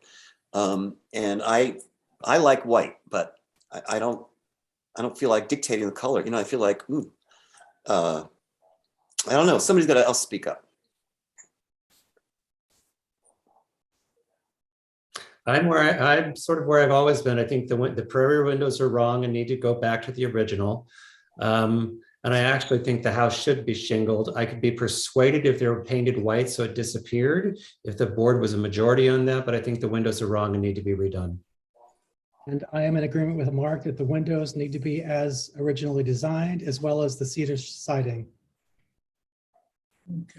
Okay, Sarah, any thoughts? Well, part of my objection was the contrast, the extreme contrast between the teak and the white. And I hate the idea of painting teak, but I think that even if the colors could be ameliorated, and I don't even really see white, I sort of thought that something a little more earthy was going to be coming our way, but that's just me. Sarah, I wanted to get some earthier colors and I just could not get the colors to come through with the condition of the teak right now. So it would have been another contrast. I so understand. my vote is, my preference is to use a penetrating white stain because of the longevity. If I paint this, it's a maintenance for the client. So if I use the penetrating white stain, first off, no one is sanding down to get that out. And two, I'm creating something that is not a maintenance for the client. So I would propose the white solid stain that I presented in there. Okay, so That's my proposal. we hear you saying that. So to Haley's point, now that you've heard the board's comments, it's back to you, Haley and Frank, to come back with a set of plans that you want this board to vote on to either approve or deny. It's pretty clear that the windows that you've presented thus far will not get a vote. So I think that would be a royal waste of everybody's time. But if you want to present that, then that's your call. And I think you could tell which way the vote would go. I want to make just one comment on the windows, Jeff. Just one comment. Sure. So I get prairie style is not going through the board. I understand that. But this, to me, is not a small, light style house. 6/1, I believe, is wrong. So if you tell me 4/1, 2/1, if you keep your eyes open, look at the plans. 2/1, 4/1, a bigger light window is the correct thing. So that is the correct, that I see the correct design for this house. All right, so to come back with what you want to present, and then we'll discuss it at that point. You've heard the board's comments innumerable amount of times, so I'm not going to argue that here. Haley knows what she has to do. Let me see if there's any public comment. No hands up, Jeff. Okay, so suffice it to say that there was a public comment. It is in the file, it addressed the issue. I'll summarize it rather than reading it, that the color, if the teak were to be painted or stained, it could otherwise be changed back. I realize that if you stain it, that's less likely, but it is a concern. But at this point, we're at the point of where Haley and Frank come back with something you want us to vote on, and then we'll discuss it at that point. Let me ask Peter, let me just ask Peter something. Peter, this window design on this house, do you see it as a larger light design? It has more Frank Lloyd Wright kicks than it does, Do you see a larger window, a 4/1, a 2/1? I know I like the 6/1 that was presented first, but I haven't seen the others. So I can't say that it would be wrong. So you got to come back to us with that, which you want to present, and have us vote on. Okay, and we'll see what if it works or not. So so you're asking for an adjournment? Yes, and thank you for your feedback on the siding, and we'll come back with something to really look at. And the windows. Don't forget the windows. Okay. All right. Thank you. So I move that we accept the applicant's request to adjourn to our next meeting. Haley, that's in before the meeting Thursday by noon. Yes, Okay. we may have to adjourn, but for now, we'll just stick with the next meeting. Okay, Thank you. sounds good. Do I have a second on? Oops, sorry, that was the second from Winnie. Sarah seconds. Yep. All in favor, aye? Aye. Aye, great. Thank you, All guys. right, thank you, Have a good Haley. night. Thank you, Frank. Take care. Okay. Okay, folks. So Margaret Lewis at 63 Dale Street had requested an adjournment, so I move that we accept the applicant's request to adjourn. Right, Jackie? She adjourned? That's correct. Yes. Okay, good. Okay, then the next application is number 4 on the hit list of SKV Wickapog Road, LLC, 508 Wickapog. Okay, so with the applicant for that, come on down. See you, Lulu's coming in.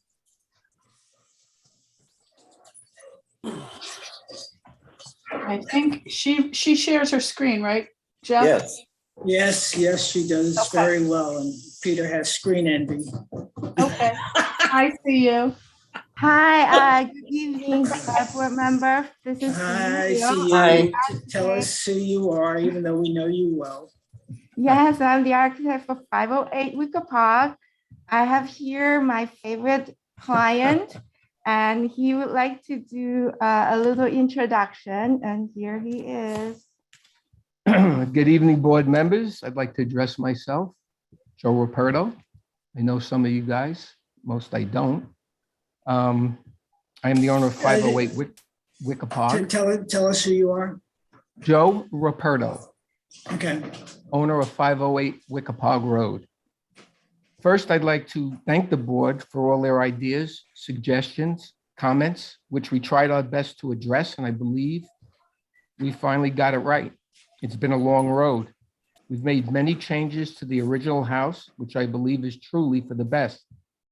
This is our 5th meeting, and I actually like all the changes that the board has proposed. The only last change and request, I believe, was the roof over the garage in the southwest corner, which I think tonight we finally got it right. I truly hope the board would make a decision tonight so we can get our project started. Thank you very much. I appreciate your time. Okay. Thank you. So with that, I'm gonna start to do share screen.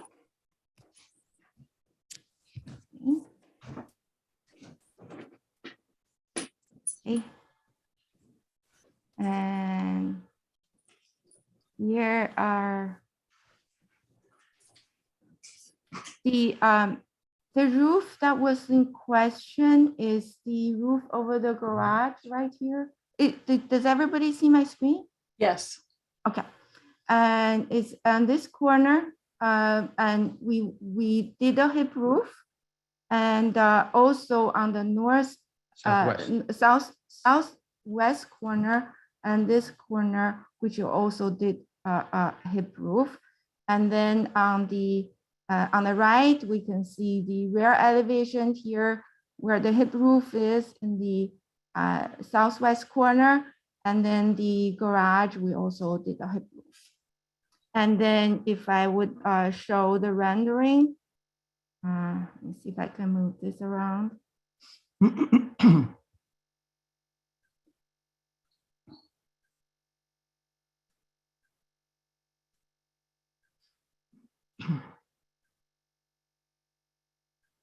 So that this is the rendering. On this side, we show the hip garage, and on the other side, we show the hip northwest corner, southwest corner of the roof in the back.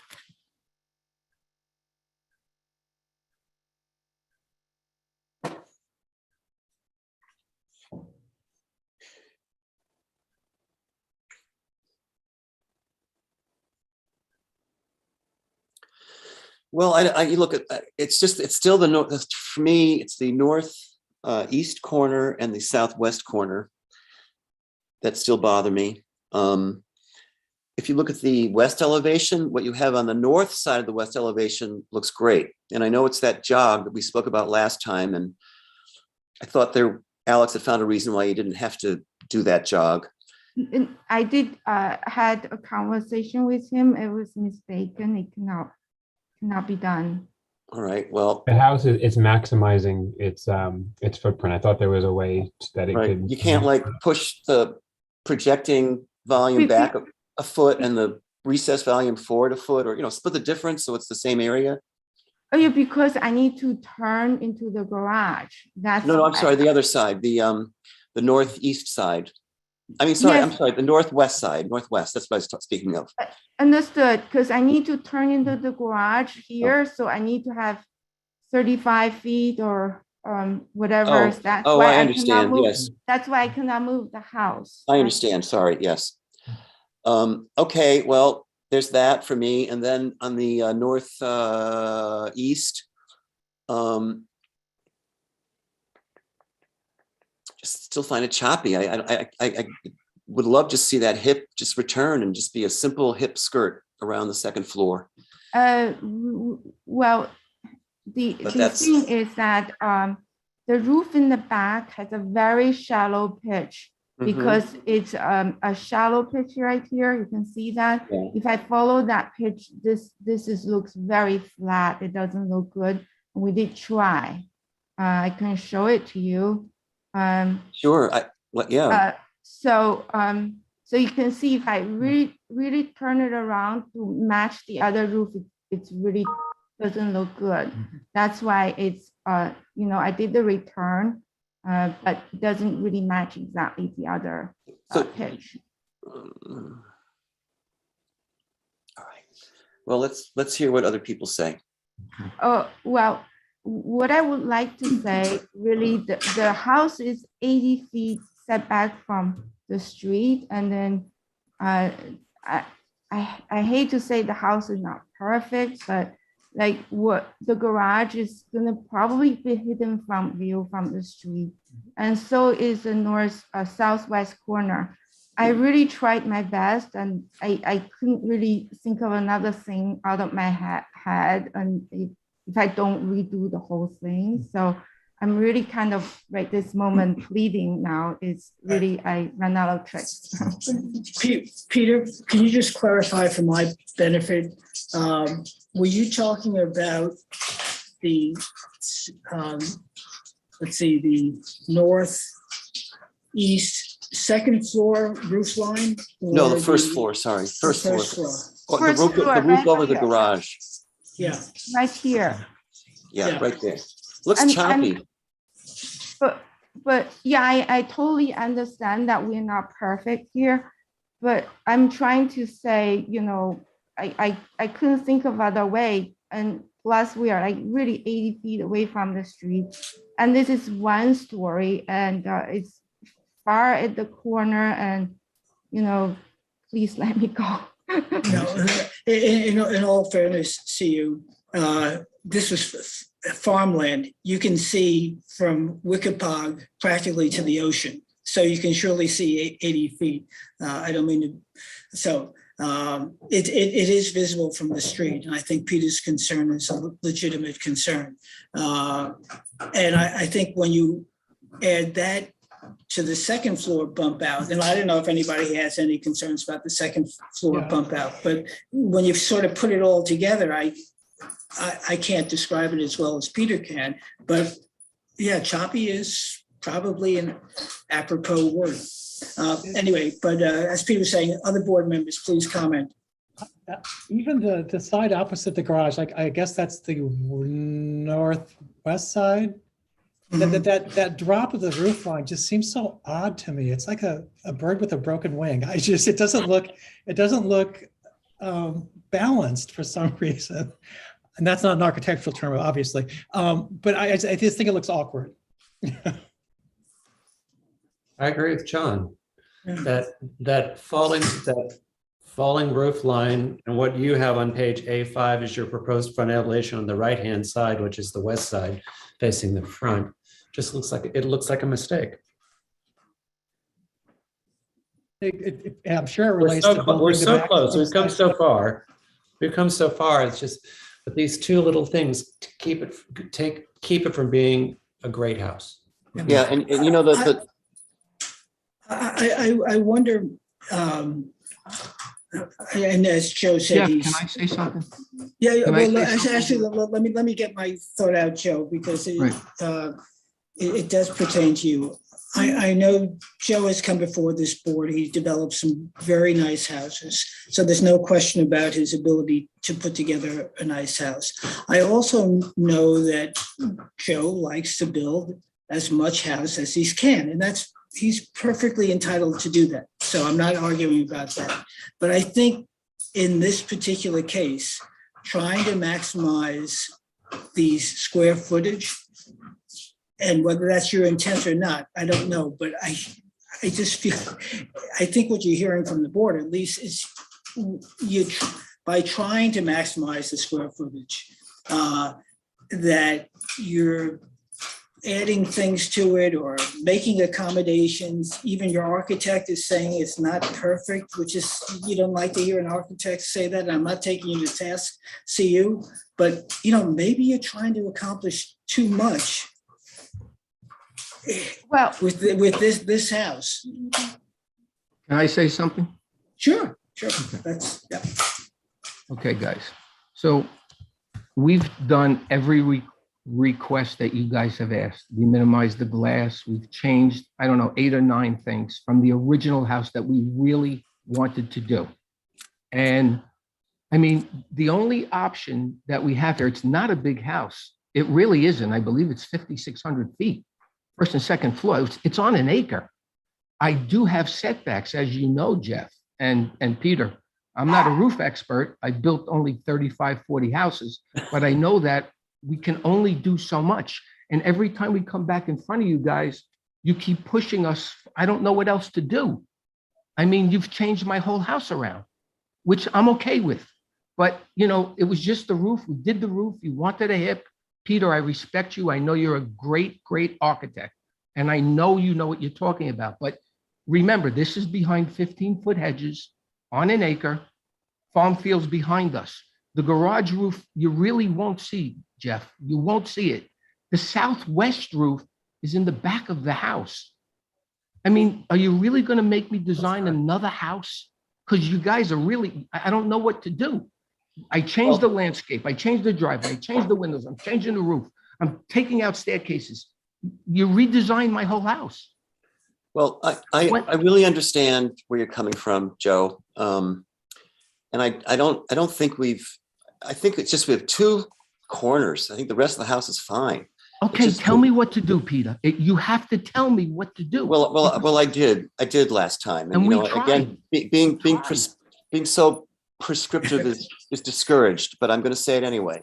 Okay. I really believe that the skirt surrounding the northeast corner of the house should be consistent, the same eave line. It's just wrap a hip roof around the second floor. Northeast or southwest? The northeast corner, the garage, over the garage. Garage, okay. Yeah, if we just did a hip roof if a hip roof that wrapped around and didn't pop up over the garage. The same. I have it not pop up, and I really think it doesn't look good. If the board wants me to do this, if that's what I would do it, but you can see it doesn't look as good. I mean, what you're on the screen now doesn't look good to me. I mean, yes, so that's why I leave it up. Like if you say I want to use exactly the same roof in the back, it's really it's no, but can't you take the eave that's on the north portion, the first floor eave in the north portion? Can't you just wrap that around and meet the porch eave in the back?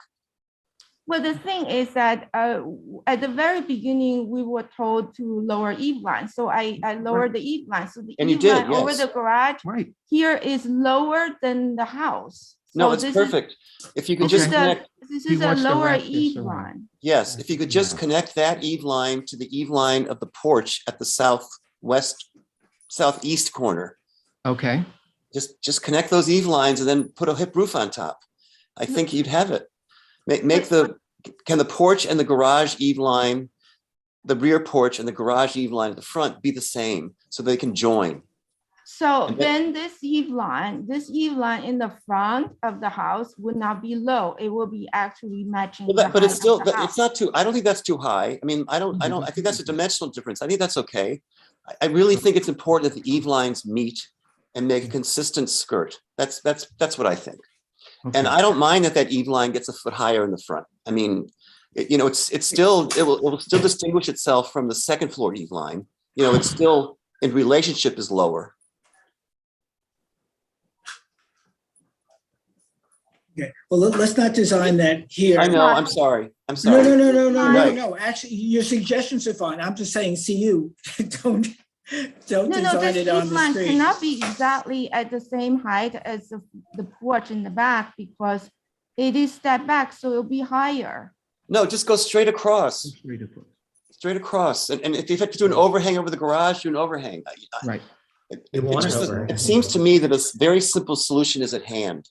And okay, what you mean is are you suggesting I pull the porch out too? Yes, exactly.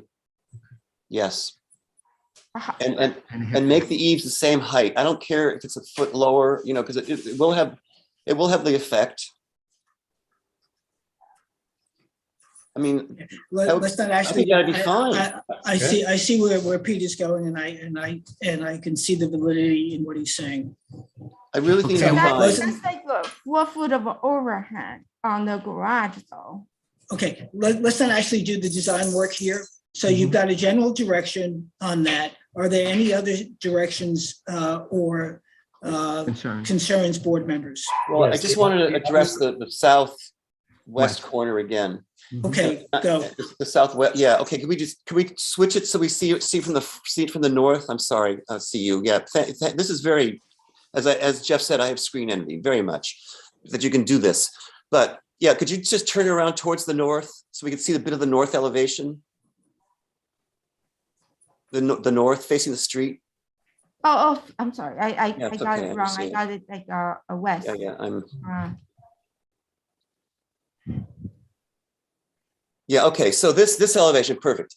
What John was referring to was a broken ring, and I think that's a completely apt metaphor. I believe that would go away if that shed roof, if that roof were repeated. If you just mirrored that elevation, mirrored the north half of the west elevation, if you mirrored that on the south half of the west elevation, I think it would be perfection. Now, I know you have to adjust your plan, but I don't see why you can't split the difference between the projection and the recess. If it's a 4 foot projection, can you make the whole facade at a median 2 feet? You understand? I understand the area constraints, but I think if that little shed roof that you got your cursor on were repeated on the north end of the backyard, we wouldn't have that broken wing thing because it would repeat itself. It would be symmetrical. So he wants to keep this. You I want to think it keep actually- that. You want to keep that shed roof is what you're saying, Peter. Yes, and I'd like to see it on the north, I'm sorry. Oh God, On the south. I don't quite, I don't Southwest. quite get it. He wants to. Yeah, I keep think it. that's successful, but I think that you should repeat that on the southwest corner. Go to the southwest corner. So you want to keep this drop Yep. and do it on the south side? too? Yes, yes, please. But I Here and now. don't think I can, I don't think I can. Well, if you continue that hip down, the hip that stops at that dormer. Yep. If you continue that down to the corner, I know you're going to have to get rid of the recess. I think you've got to compromise on that wall, find an internal solution so that that wall is halfway between the projection and the recess. And then I think you'll be able to solve the elevation to our satisfaction. Okay, I think those are good suggestions, and from a layman's standpoint, I can see that it simplifies the roof lines and makes it less choppy. So other board members' comments? No? Okay, Thank any you, Peter, public? for clarifying. Any public comments? Okay, so see you and Joe. You've heard the board's comments. I appreciate you taking them and taking them back. So I assume you want to adjourn. And do you think you could do that by the next meeting, or do you need more time? No, next meeting. Okay, great. So I move that we accept the applicant's request to adjourn to our next meeting. A second on that, please. Second by Sarah. All in Thank favor? you. Aye. Okay, great. All right, see you and Joe. We'll see you in a couple of weeks. Thank you. And really, thanks a lot for all the effort. I know what it All takes. right. Thanks. Thank you. It takes a village. Takes a lot of work. We are a village. Okay. All right. Let's move on. Okay. Let's see. Nicole Gallagher, 145 Wickapog Road for alterations to an accessory garage. Another name you have to get. It just says Mike, okay? Okay. Thank you. Declined. Hold on. Don't decline the promotion. Accept it. Is that career advice? I'm trying to tell Mike. Hit accept. Declined again. Okay, Jeff, if this person doesn't accept, there are no other hands up. So I will attempt it one more time. Okay. We could do a second call at the end if need be. Oh, they hit the right button this time. Mike. Mike. All right. So here I can send you an unmute. And I can send you a start video. Let's make it easy for you. Hi, you made it. All right. Mike, introduce yourself and tell us who you are and who you represent and where you're based. Sure. I'm based in Blue Point at the moment. I represent Mrs. Gallagher. The architect that drew the barn drawings should be joining.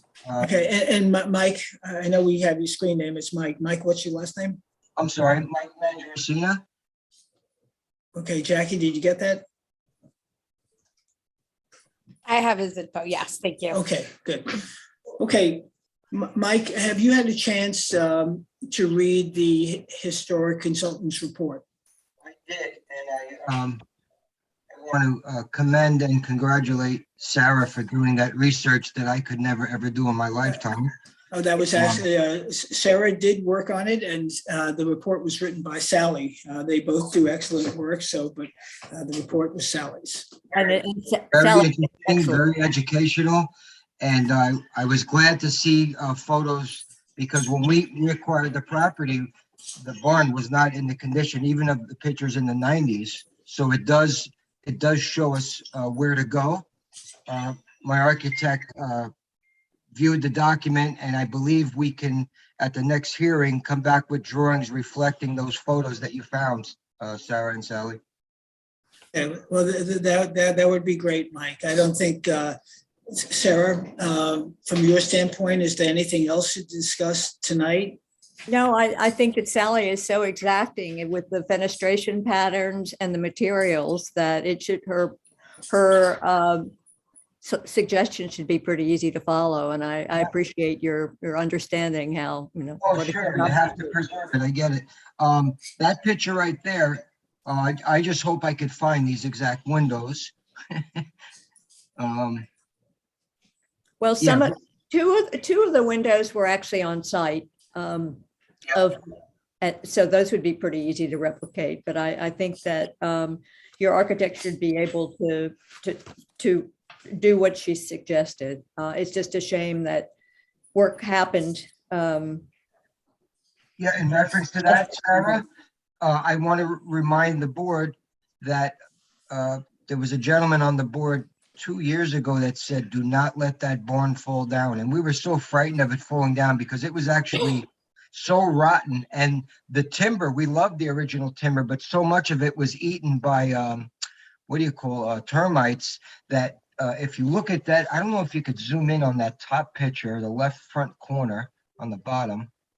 But we wanted to preserve whatever timber we could. So we cut it where it was rotten and left it on the top and just shored up the bottom. So we did make that effort because we did like it. It was a great look.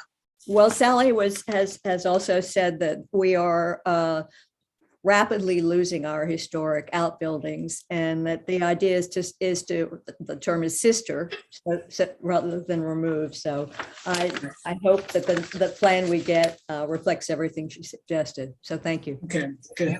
Okay. So much. Well, and as far as the inside, what are your recommendations for the inside? I didn't quite follow, other than preserving the existing loft.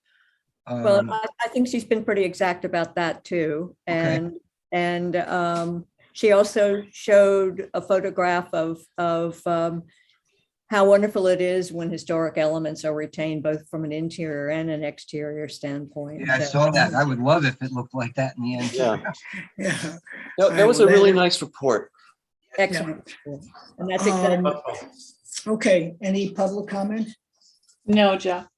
Okay, so Mike, in as much as you suggested you're going to be coming back with new drawings, I move that we accept the applicant's request to adjourn to our next meeting. A second on that.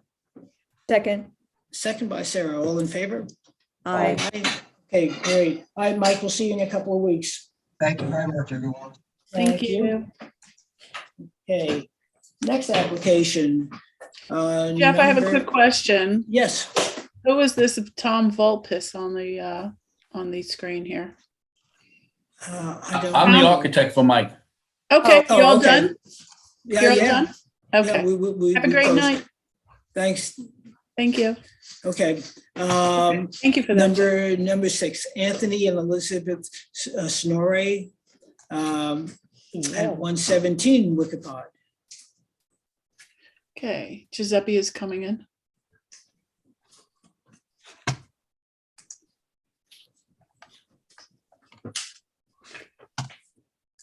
Hello, good evening. Hi. Good evening, Giuseppe. Again, I know you're when back you for guys a are ready. second time. Tell us who you are, who you represent, where you hail from. Yes, good evening. So my name is Giuseppe Adjourn. I am the architect for Mr. and Mrs. Signore, 117 Wickapog Road. My office is based out of Mineola, and we are returning from the last hearing to today. And basically, the comments made from the last hearing revolved around the house not being, let's say, farm-like enough, mostly referring that I had a round entry tower with a metal roof. And also we had arched windows in the back of the house that were 3-tiered. It was large glass pane in the back of the house. So we did make some adjustments. Let's see, the screen. All right, my first move from taking those comments, my first move was to reduce the heavier crown moldings throughout the whole design to a level that's more suitable with the neighbors. And I also immediately removed the front-facing bay window that was on the second floor. These immediately made the house less busy, a little more subtle. And it started to fit in with the white houses on either side of us at just by doing that. But next, the big thing, the big game changer was I was able to propose changing that round tower to an octagon shape. And that octagon shape has a shingle roof. And this also removed the upper transom windows that were in that tower. So it definitely looks a lot less tall. And with the shingle bell curve roof, it fits into the house a lot more smooth. And yeah, the homeowners, they did prefer the original design. It was more sleek, more contemporary, but they're definitely, willing to accept this as a compromise. Furthermore, the rear elevation was also redesigned. The gambrel roof design is now more profound in the rear, and the roof carries through, so there's less of a two-story element. We just flip up to get some windows in that upper space. Whereas before, there you go, this is the drawing where we're proposing what we had and what we're doing. So it was pretty much a full two-story space with a lot of glazing. And now we reduced the glazing to just that middle portion.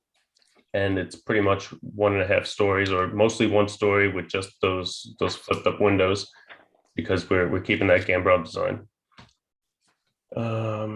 Windows, let's see, windows were, okay, the east side elevation, where there was a comment passed that the windows were scattered and there wasn't enough fenestration, which I did not disagree. We did relook at the windows, we redesigned them, and we added a few just to keep the balance. Furthermore, the brick chimneys, they were changed to be a more traditional design instead of the curved with the chimney cap.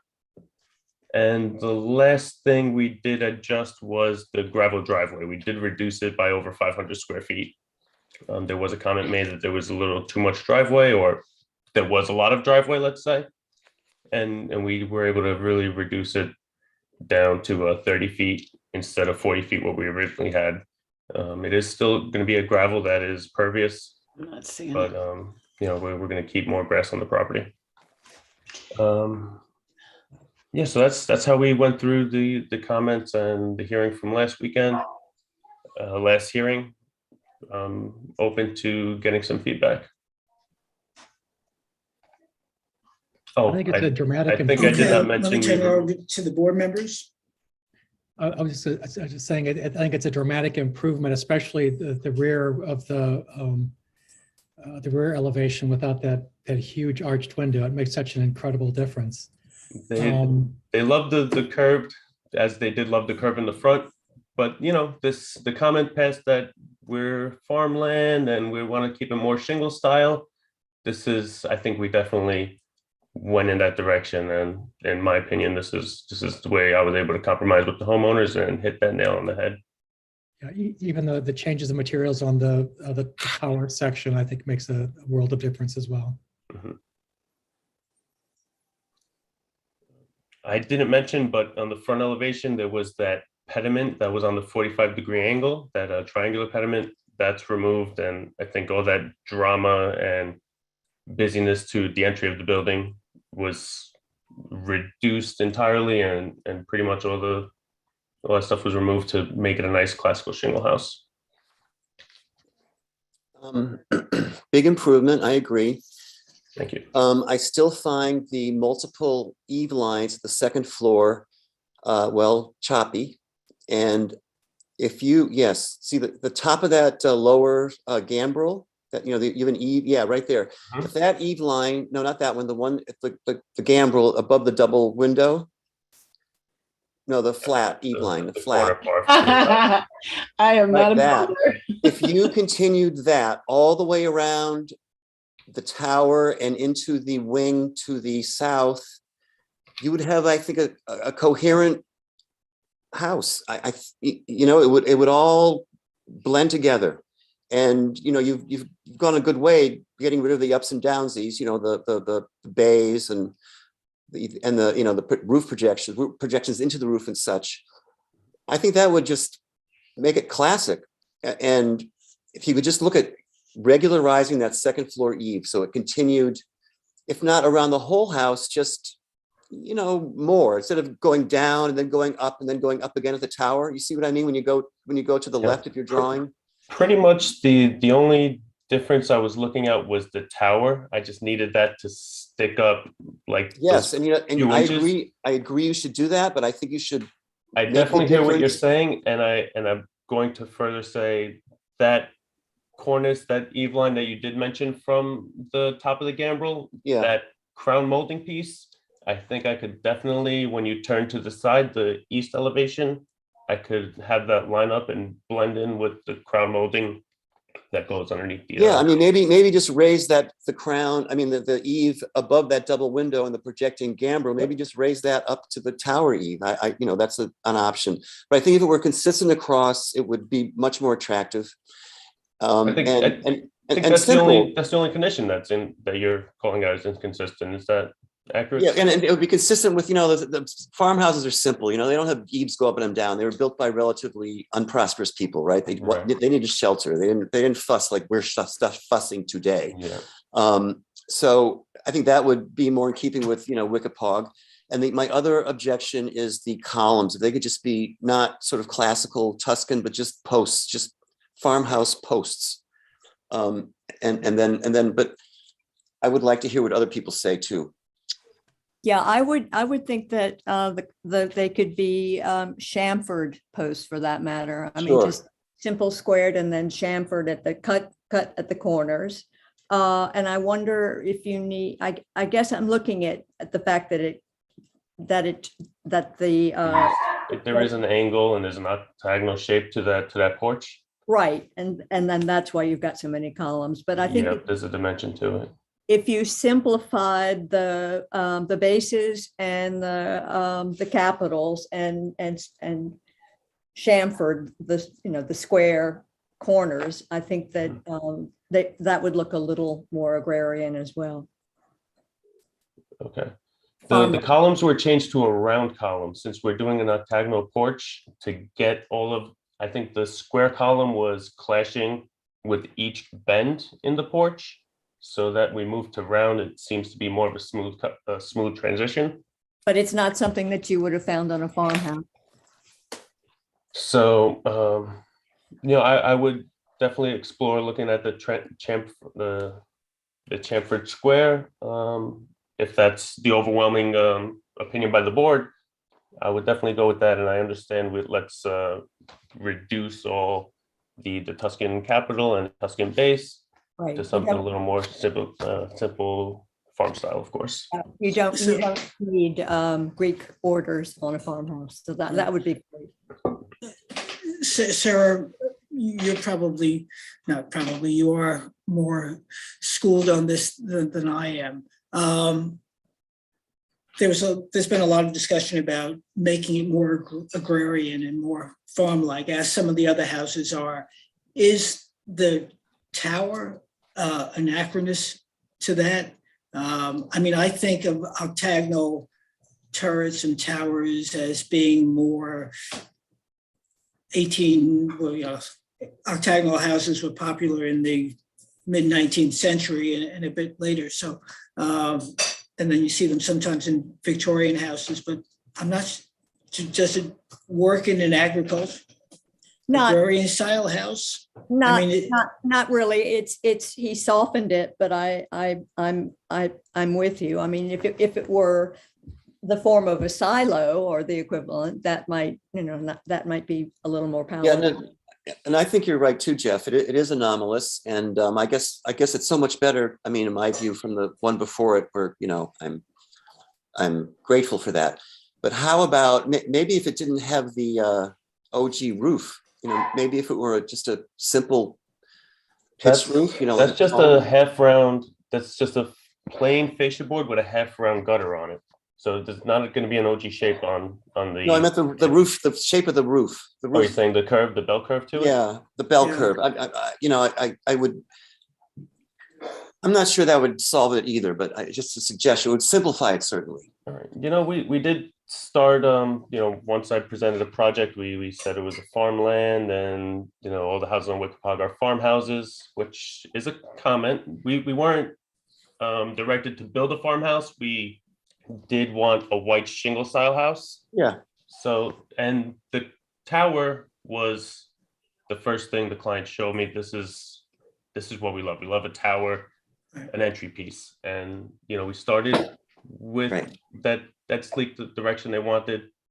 Getting rid of it because it doesn't fit in with a farm style house is not going to be an option for us. I think we did tone it, we blended it, we made it shingle in material and shingle in roof material as well. But eliminating that from the scope and project entirely is going to be a hard sell. And right. So Giuseppe, just so you know, put our role in context, as you may have heard from listening. I did. I've been listening earlier. It's largely to make a judgment related to compatibility. So I appreciate that it's your clients wish to have a turret with a bell-shaped roof, but it may not meet the standards of compatibility. And the fact is, we recognize it's no longer farmland, but it's still, that's a part of what the village wishes to continue in that area. So there is a bit of a community obligation to support that.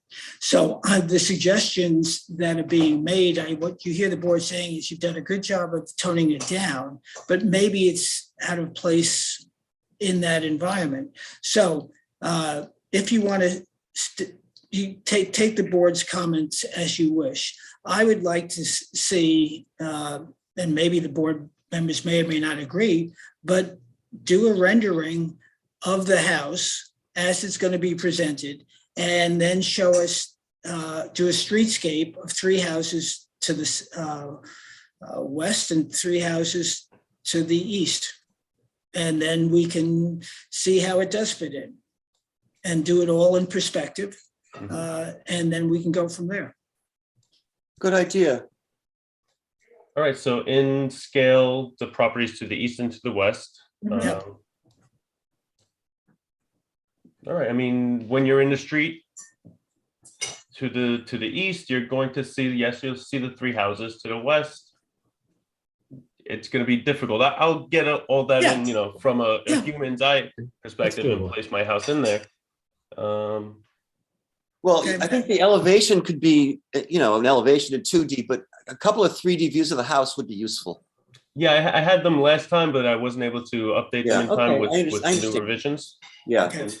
And even last time I had a drive-by kind of sort of thing, but I did not have the other properties, which is a major factor here. All right. So it would help the board in making their judgment to see a 3D rendering in scale, in proportion,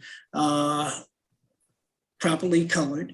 And then I would also like to see a streetscape with the houses on either side, at least 2, preferably 3, to the east. Do you want to and the set west. maybe a number of maybe 3, 200 okay, feet? 3.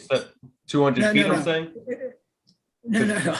The houses are already, so you'd end up showing half a house. No, I know. So, that's why I'm looking at the 3 houses to the west, and it's Giuseppe, this is something that is fairly common ask. I'm not disagreeing. Okay, no, I know you're not. Giuseppe, I've done it. It's not so hard. You take your iPhone and you just take pictures and you knit them together, you know, in CAD, and you have to fudge and fake a little bit, but you can do it. Okay. There you go. Okay. Understood. So let me open it up to public comments if there are any. No hands up, Jeff. Okay, so let's, Giuseppe, in as much as you've got a little bit of homework to do and some discussion with your client, I accept your request to adjourn to our next meeting, which will be on the 28th. And do I have a second on that? Second by Sarah. All in favor? Aye. Aye. Okay. Thanks, Giuseppe, and we do appreciate your All right, guys. You have a great evening. willingness to work with us. Thanks. Thank you. Okay, let's move on, folks. So Alana Sirota at 124 Burnett Street.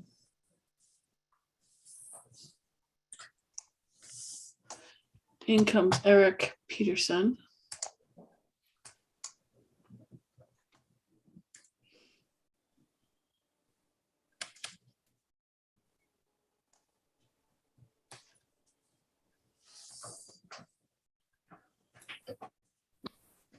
Hi, Eric. Hello. Just give Jeff a second to organize. Okay, no, I'm good. All right. Okay.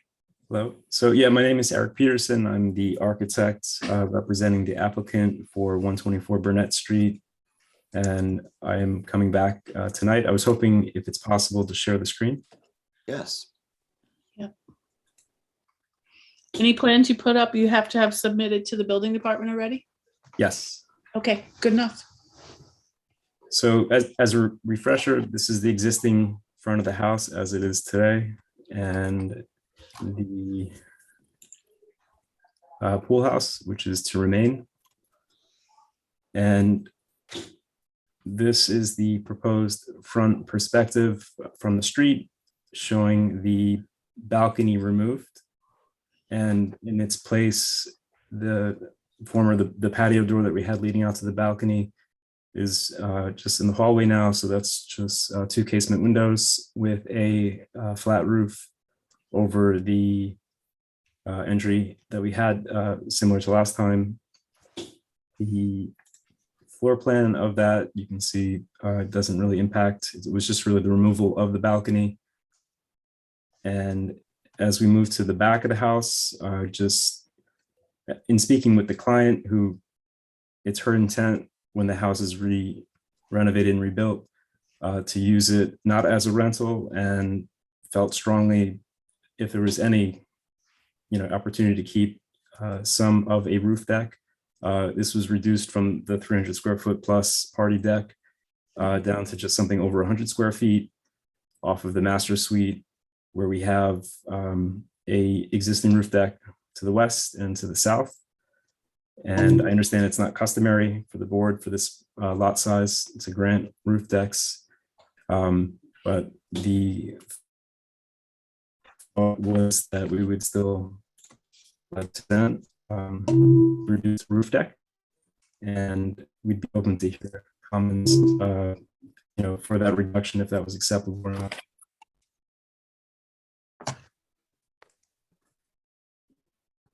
Okay. That's it, Eric. Let's see.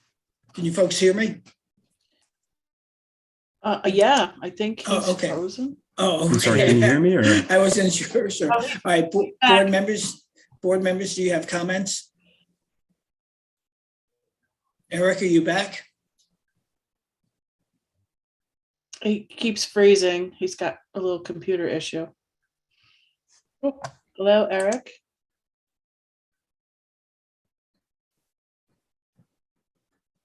I'm sorry, I was disconnected. I don't know if that. You're back. Okay. You're back. Sorry. I'm very pleased with the removal of the deck in the front. And I think it's actually the front facade is a better design. And I thank you for doing that. Okay. Other board members' comments? Nope. Really nice looking, it's a big improvement.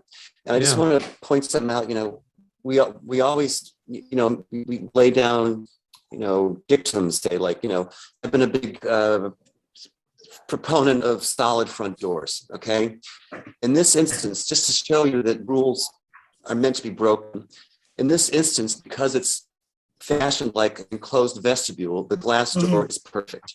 Right. So I just want people to know what we say on one house doesn't look so good, can look completely appropriate in another context. Thank you. Well said. Good point. Thank you. All right, any public comment? No? Okay. So Alice, okay, so Alice here, are we moving to adjourn I guess we're moving to adjourn for public comment. For written comment until the next meeting, at which time the board can pass a motion approving the application. Okay, so we will adjourn to the next meeting to provide for written comment. At the next meeting, we will vote to approve, move to approve. Do I have a second on that? Are we approving the back deck, the 10 by 10? Oh, Good point. we didn't talk about that. What is the distance between that deck and the property to the west? Those are small lots. Yeah, I'm having network issues, so I'm gonna attempt to.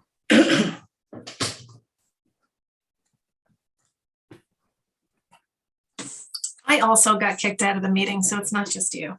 Okay, yeah, I'm trying to be delicate because I'm afraid that I might totally kicked out or disconnected. So I'm assuming that, we are closer to maybe 20 something, let me just see if I have a minimum. Looks Maybe about not 20 feet, 22 feet. Yeah, something like that at that point. 23 feet. And it's probably a little, obviously if you were to consider where it's set in more towards, a couple more feet maybe off of that. So let me just see if I can get down to the.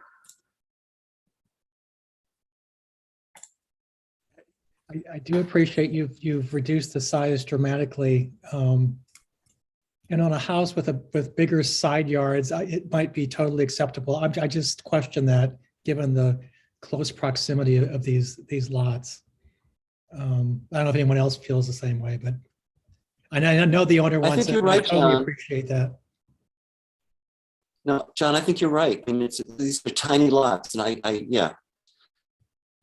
And no, I understand that, and I understand it's not consistent with what the board is with these lot sizes. It was just the ask was due to the existing western neighbor and the southern neighbor having a similar size roof deck. I understand opinions change, and obviously the board has that right to make that choice. So that's we attempted to reduce it significantly.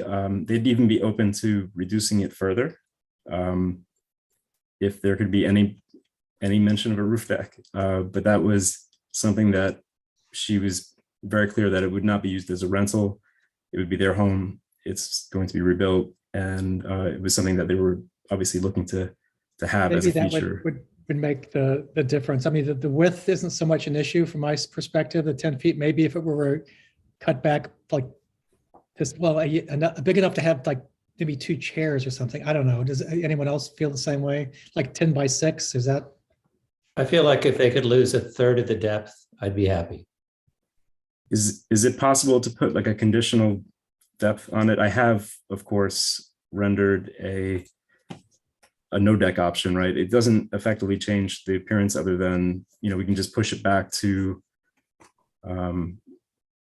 like if this was 10 feet, if this is 5 feet, like that 6 feet, I think is probably just enough where you could open the door and not, Right.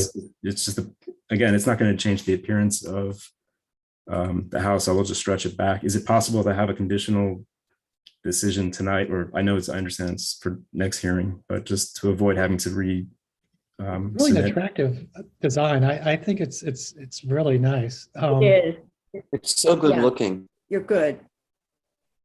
I think if that's, with what you're showing us right now, what's the depth on that deck? It's 10 by 10. It is, yeah, just so it, to the railing, it's almost 11 feet. And so it can certainly be cut back to half, like you were saying, 5.5, 6 feet. And I think that would be something that the owner obviously was just emphasizing how important it would be for her. Obviously, she understands that it's more of the exception, but given the neighbors. So it becomes more like a Juliet balcony in a way. It's right. I would be fine with that if it were like maybe, I'm sure if you've watched these meetings, you've seen some of the conversations we've had about properties that are bigger than this. So Yeah, so taking it back a bit to make it less a party deck and more a Juliet balcony rather than, but it doesn't have to be a Juliet balcony per se. But the other thing, part of it is, as the rendering showed, it's such an attractive design that it's compelling to keep it at some point. Is it not? What I think I hear the folks saying. Yes, so, yeah. it's so good looking. Yeah. Thank you. So, I mean, can we say 6 feet, 7 feet, 5 feet? I mean, I'd be happy just to, is it something that can be traditionally part of the decision? So why don't you do it, since we have to come back in 2 weeks and anyway, come back with the length that works for you. Okay. You know, whether it's 5, 6, or 7, this board's not going to tell you what it is. You're obviously very capable of presenting a great design. So pick the length that works for you, just not the 10 feet that's here. Mm-hmm. Okay. Okay. Very good. Thank you, Jeff. Is that fair, board members? Yes. Okay. So in this case, then I can't hear you, Sarah. It doesn't overlook me, so no, it's such a good design. It really is an excellent design, and It just shows you, skill. Really, you can do a lot. You can do a lot with a lot of skill. You can break a few rules when you're doing it very well. Yeah, thank you. I had good training I worked for 10 years with Eric Woodward, so I've got good, training with that. So. Excellent. Great. All right. So I, without any public comment, I move that we accept the applicant's request to adjourn to our next meeting. Okay. Thank you. Second. Second by John. All in favor? Aye. Aye. Okay. I couldn't tell whether people were saying aye or waving to Eric. So we'll either way see Eric. Both. So, maybe both. Okay. Great. Say good night, Gracie. Okay. Okay. Thank you, Eric. Now let's see, Patrice McGee and John Kuzukria. Applicant request adjournment to the 28th. I move that we accept the applicant's request to adjourn to the 28th. Do I have a second? Second. Second by Mark. All in favor? Aye. Aye. Aye. Okay. Then 161 Corrigan. Let's see, is that still on, Jackie? Yep, we have affidavits on that one. Yeah, right. Okay, this was the one where they had a repost on the corner of the property. Right. Okay, great.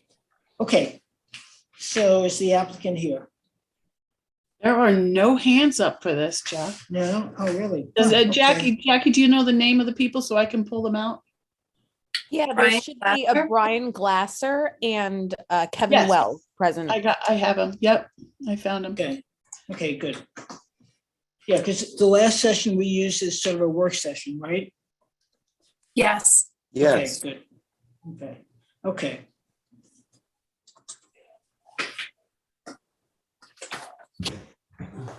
Okay, they're both in.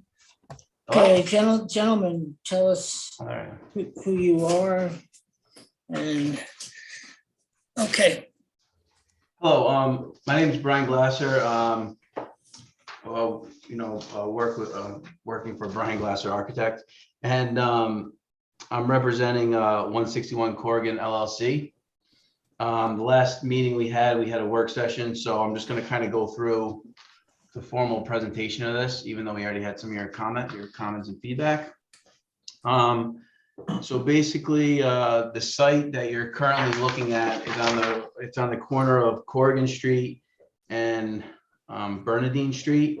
It's roughly on the west side of Corrigan and the north side of Bernadine. So right now you're looking from Bernadine, looking towards the pretty much the northeast. And this is the west, I guess, of this view, the southwest view. Going through the project, we were basically designing a 3,000 square foot shingle style home, roughly 6 bedrooms. We also have a detached single car garage. We're proposing to have a gunite pool to the west of, which is the rear elevation. A few things to know if we were to talk about the design of the house.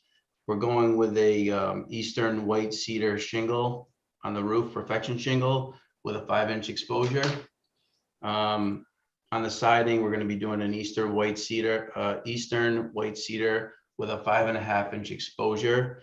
And the finish on the cedar siding is going to be a natural driftwood with a gray bleaching stain.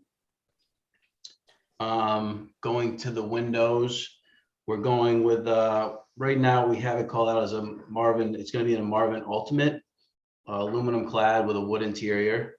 And the color we're going for is like a timber wolf gray. What else do we have here? One thing to mention, to note, we're doing going back to the windows. It's we're going to do a 6/1 double hung pattern, and I had a note here about double hung custom. I guess I'll go into the leaders and gutters. We'll be going with a lead coated half round gutter and round leaders, copper red lead coated copper leaders. Moving forward, the one thing that you guys did mention, and I don't know if it's on the rear elevate on the other view, the rear view, but we changed the stone from the stone veneer. We went with your recommendation, and the product we're going to be using is so it's a thin brick veneer, and it's going to be it's called Lorraine White by it's a handmade product by Glenn Gary. Under here. Yeah. Okay. And Brian, you also changed the windows on the south elevation. Yeah, you know what it is? I didn't want to just jump into your comments because I didn't have a formal Okay. presentation. Sorry about that. I don't No, that's okay. Yeah. I wanted to bring it to the attention of the board. Yeah, so some of your comments were, if I just were to, so it was the brick finish on the, instead of having stone, so that's something that we went and did that. Yeah, the window for the staircase on the south side, we reduced it from 2 3'7" windows, and then we had like a transom underneath to a single window at the landing level and one at the into the basement, which is kind of hidden on the lower portion of it. Some other things I adjusted as I was designing it, you could see this reverse gable, how now it lines up with that bottom flare. So it kind of, I think it looks pretty elegant if you were to look at the original rendering. It's nice when that datum line kind of follows through with that larger reverse gable. So I took care of that. And then I believe one of the board members mentioned on the north side, it was something I was debating even before, and then we added extra windows. It's not on the renderings because it's not really too much in view, but we added extra windows to the bedrooms and the closets on the north side to give it a little bit more balance between like glass and wall space. It looks consistent. Kat, I don't know if you want to show just the 2D drawing, but you can see those changes were made. Which ones do you want? That would be what, A201? 201, yes, that's correct. So we basically added 6 windows from the original design. I don't know which one's 201, sorry. Keep going. Yeah, just keep You're going looking down. for the exteriors. There you are. Keep going. One more. One more. Right there. All right, sorry about So that. this north elevation, you can see the 6 windows, which would be to the left or the east side of the property, which is the front. Right. It's 6 windows on the 3 on the top and 3 on the bottom. Yeah. Yep. That was the under fenestrated side. Yeah. Yep. And then another comment that was brought to our attention, I've done this before, but, and this elevation on the, I guess would be the south view. Kat, if you could scroll down slightly, right there. No, not that much, sorry. Just, no, up a little, yeah, right there. Up a little bit. So basically, Peter brought to my attention about trying to do a shed roof, but the issue I was having was the max flat roof area with your code and having a shed. It just wasn't working out with the proportion if I wanted to pull that shed all the way through, and it just was throwing the house off balance. So that was something that I felt like everything was so balanced. The windows were centered on gables and the proportions looked so perfect to me. The shed was kind of throwing it off, where it's like this house just kind of feels like it has to be a little bit more balanced. And if you go back to the renderings, you can kind of see that. Yeah. Okay. Comments from the board? Yeah, I'm itching. Your elevation face, particularly the second floor and the stair windows facing Bernardine Street, the south elevation. It's perfection. It's so good looking, and it faces a street. And you mask the massing of the house by pushing the volume back towards the north. But alas, I believe you really spoiled it with the second gable just bearing down on that roof. To me, it crushes it, and it spoils the whole damn thing. I'm sorry. And if you could find a way to, and also I really, really, really object to the proliferation of twin gabled houses in the western part of the village, and now they're infecting the central village. And this house does not need to do that. This house has everything going for it. If you lost those two gables, which I think are very heavy, sitting on the the skirt of roof, they would free the west elevation so that it would express itself completely, which is really a beautiful thing. We don't get that so often. And I just find those second gables, they spoil it. So, but please listen to other people. Okay. Can we go to the rendering just so I could see it, like, so we could, if you don't mind, just so like, as he's, okay.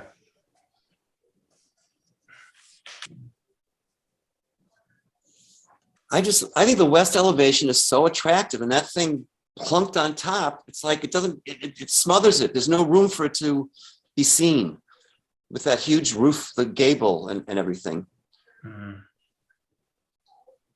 It defeats what you've done with the plan by pushing the mass towards the north, away from the street.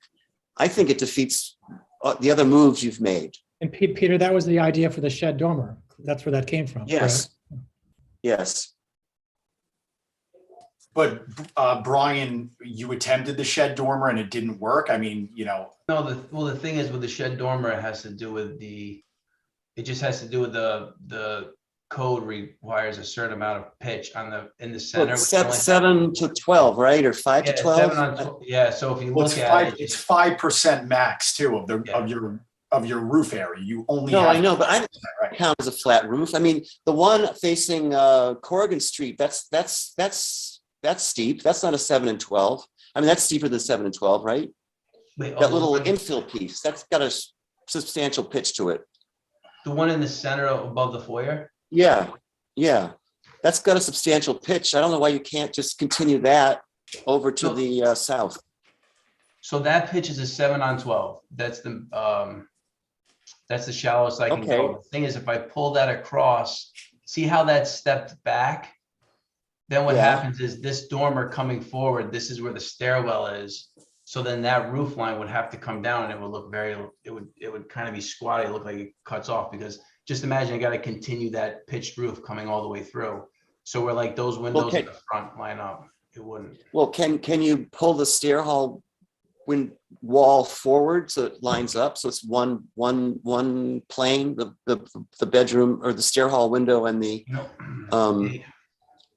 you know what it is? One plane. You know what it is? Because in the plan, it's just a stair hall. Yeah. What happens is just a stair hall, Yeah. Square footage wise with these houses on a corner lot, I'm so restrictive to what it's very tight. The house is only, I think it's 40 feet wide, and it's a 3,000 square foot house. We kind of have to design the house around the stairs not being in the center of the home. So that's really in that corner. We had the same problem with 181 Corrigan. The stairs have to go in the corner of the house unless we want the foyer 2 or 3 feet wide going around a compliant staircase. So that's kind of the solution in the corner lot with the setback. The house gets squashed to 40 feet wide, and we just don't have the width to put the stairwell in the middle of the house where it would be in the middle windows. So I mean, like I said, I'm very critical of, everything. And I really, really see a need for, what you guys do with some of the stuff that people propose. But I mean, I'm looking at this house now and I think the house is absolutely gorgeous.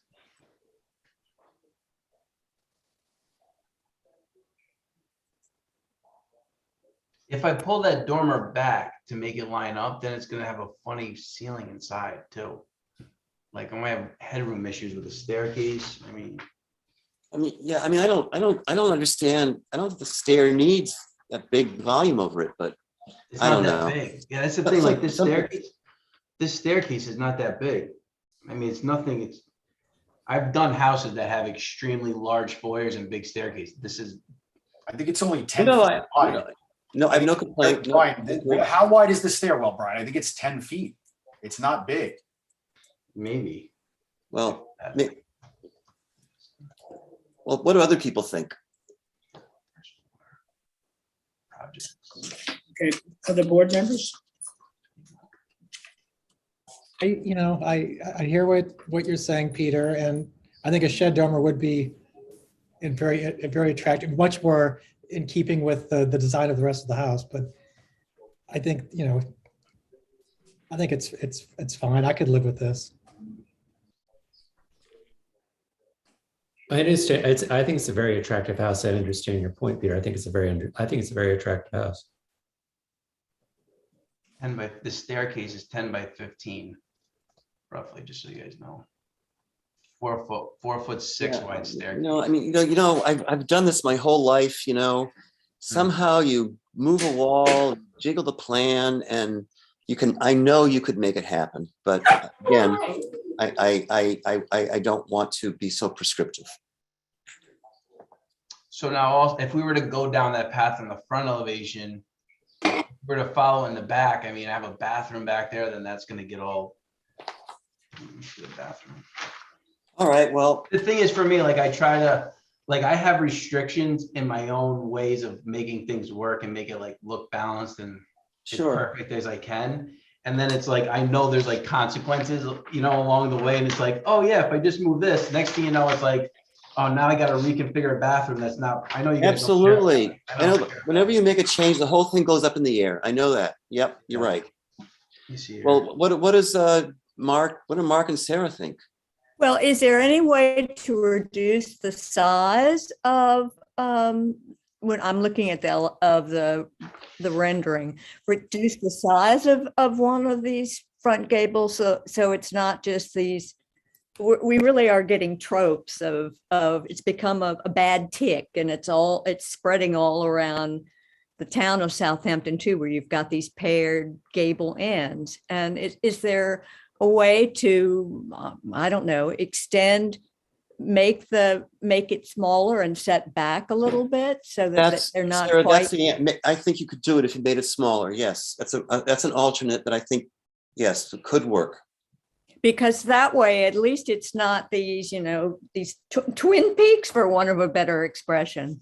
And you've got such a good looking building. And by doing that, it would also increase the size of the slope on that end. Maybe that's the answer, just to make it a smaller gable. Just try it, because Sarah, one thing, I know what you're talking about, and I did play around with making it a smaller proportion to the other one. Mm-hmm. The thing is, see how these gables all hit at a perfect piece on top? Yeah. So if I make it smaller, what happens is at some point the reverse on the inside, if you were to look on the side elevation or the south elevation, you'll see that reverse kind of hides that inner. What happened, the reason why you're seeing these things is because the way the code is set up with the max 5%. Right. What happens is it's forcing architects to do things a certain way to make these roof lines work. Like if I didn't have that 5%, I could do a shed dormer off of the back here going straight through, and you guys would be like, wow, that looks beautiful. Gotcha. And we would all agree. Gotcha. But because of that code, I can't do that. So, and I know why you guys put that code out there, because what happens was architects were putting these large flat roofs on top, making the houses look massive. So I understand why that was being done. Yeah. But then what it's doing is it's forcing people to do what I'm trying to do, which I know what you guys are going for. You want to see a reverse gable on one side, a shed coming all the way across, hitting that. I think that will look beautiful. Yeah. The problem is with that code, it wouldn't allow me to do it. unless I pulled the whole, like this whole wall back, Mhm. like, I don't know what the number, let me just use 5 feet, which is, now I can't even have bedrooms and bathrooms up there, but I'm just giving you examples of kind of how these things play out, you know? So that's where my hands are tied to make this house look good and meet the code at the same time, you know? Well, Brian, you're absolutely pointing out, these goddamn rules, pardon my French, these rules, they tie our hands. 2 in a row.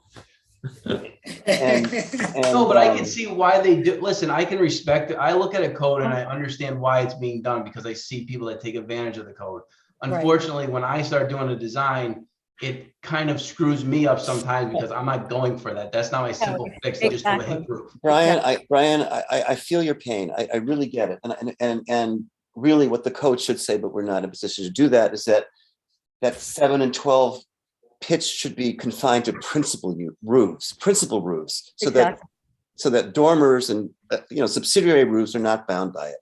Mhm. But unfortunately, we're not there. So We're not gonna solve that tonight. Yeah, we're not going to solve that tonight. All right. Well, Can you go back to the elevation in question one more time? That's the other thing. Is it just the front? Because then I don't think it would look right if it was just one shed on the front and then the back was. Well, that would help a lot. I mean, because that's the principal corner. That south. I just think it's going to look funny because you're wrapping the corner, like that's on the corner of the property, and everything because of the traditional forms of this house, I feel like it has to be balanced. All right. It's not like I can respect you've seen my other houses that are off balance. I'm fine. Yes. I love that. I know. I've seen them. But this house, I can't do it. Like if you saw the next house I have, you guys are going to love it because it's off balance, but it works. But this house is so tight. And with these restrictions, this is where it's like, you know what, let me just give a very traditional, everything lines up perfectly and balanced. And that's kind of the direction I took. Well, it's an elegant design. We were just trying to take away the Twin Peaks. If one would, Brian, if one were to narrow down the stairwell so that the left facing gable is set back another couple of feet, does that do anything? Well, so what happens is, like I said, we have roughly 10 feet. It's small. Around 10 feet. And I have a 4'6" wide staircase, which I think is a comfortable size. Yeah. If we were to shrink it more, it's not going to help because what happens is if you look at the second floor plan, I'd have to come back like almost maybe 3 or 4 feet, which is almost right over the staircase to make that line up with the bathroom in the front. Well, wait a minute. But could you extend the bathroom out 2 feet and push the stair back 2 feet? Going back to your codes, what happens is double height spaces, which is where you guys want me to lose from. Those double height space doesn't count towards gross floor area. Right now, I'm already maxed out. And if I bring that bathroom forward, it's going to start adding to my square footage. Okay. Well, right now, my square footage is at. Yeah, but it's like. And not only that, but then it's going to make my flat roof area up on top bigger because that roof line is going to grow. Okay.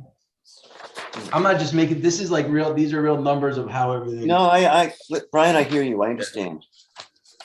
Gross floor area. All I have right. like 15 square feet, which is. So where are we going? I just don't, I don't think you're going to be happy.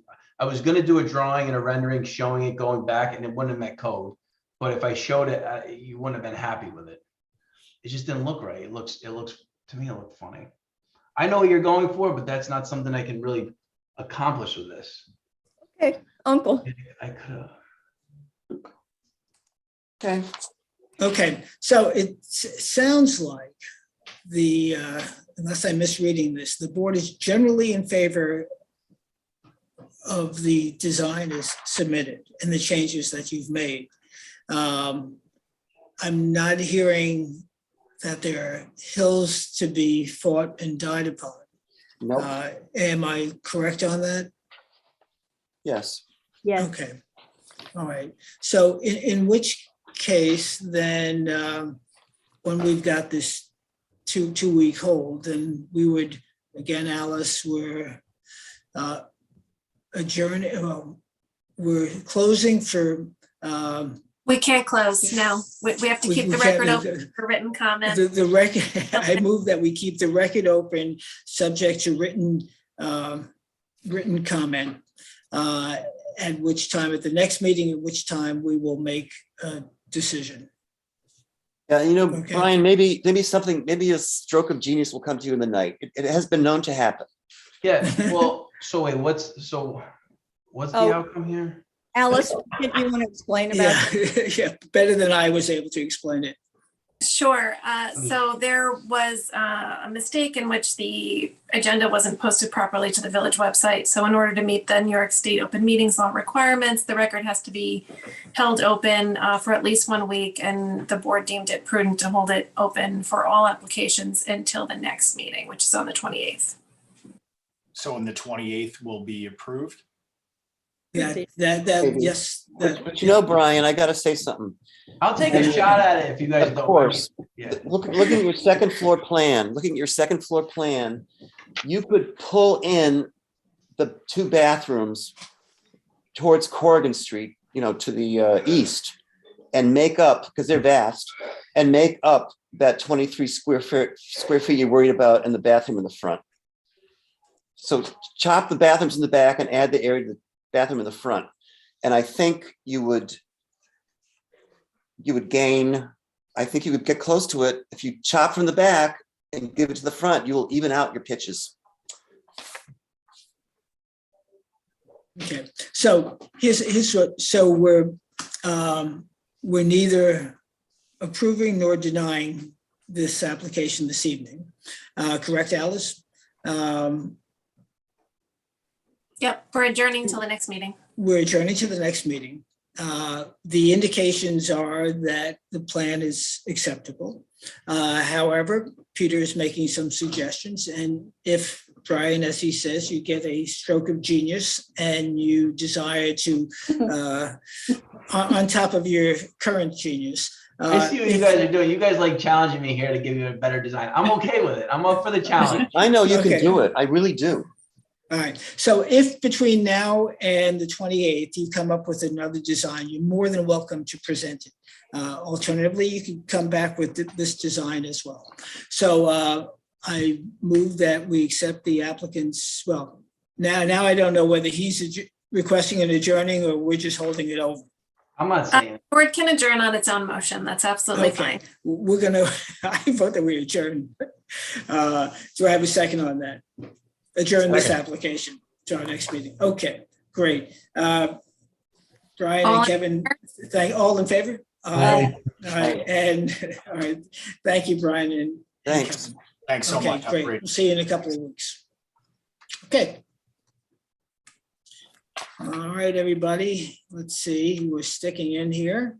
So Mitchell Kneff at 60 Halsey Neck Lane, and this is a new application. How are we on affidavits? They're in order. Okay, great. So Mitchell Kneff, or whoever is representing the applicant, please raise your hand. Kat will let you in. You can tell us who you are.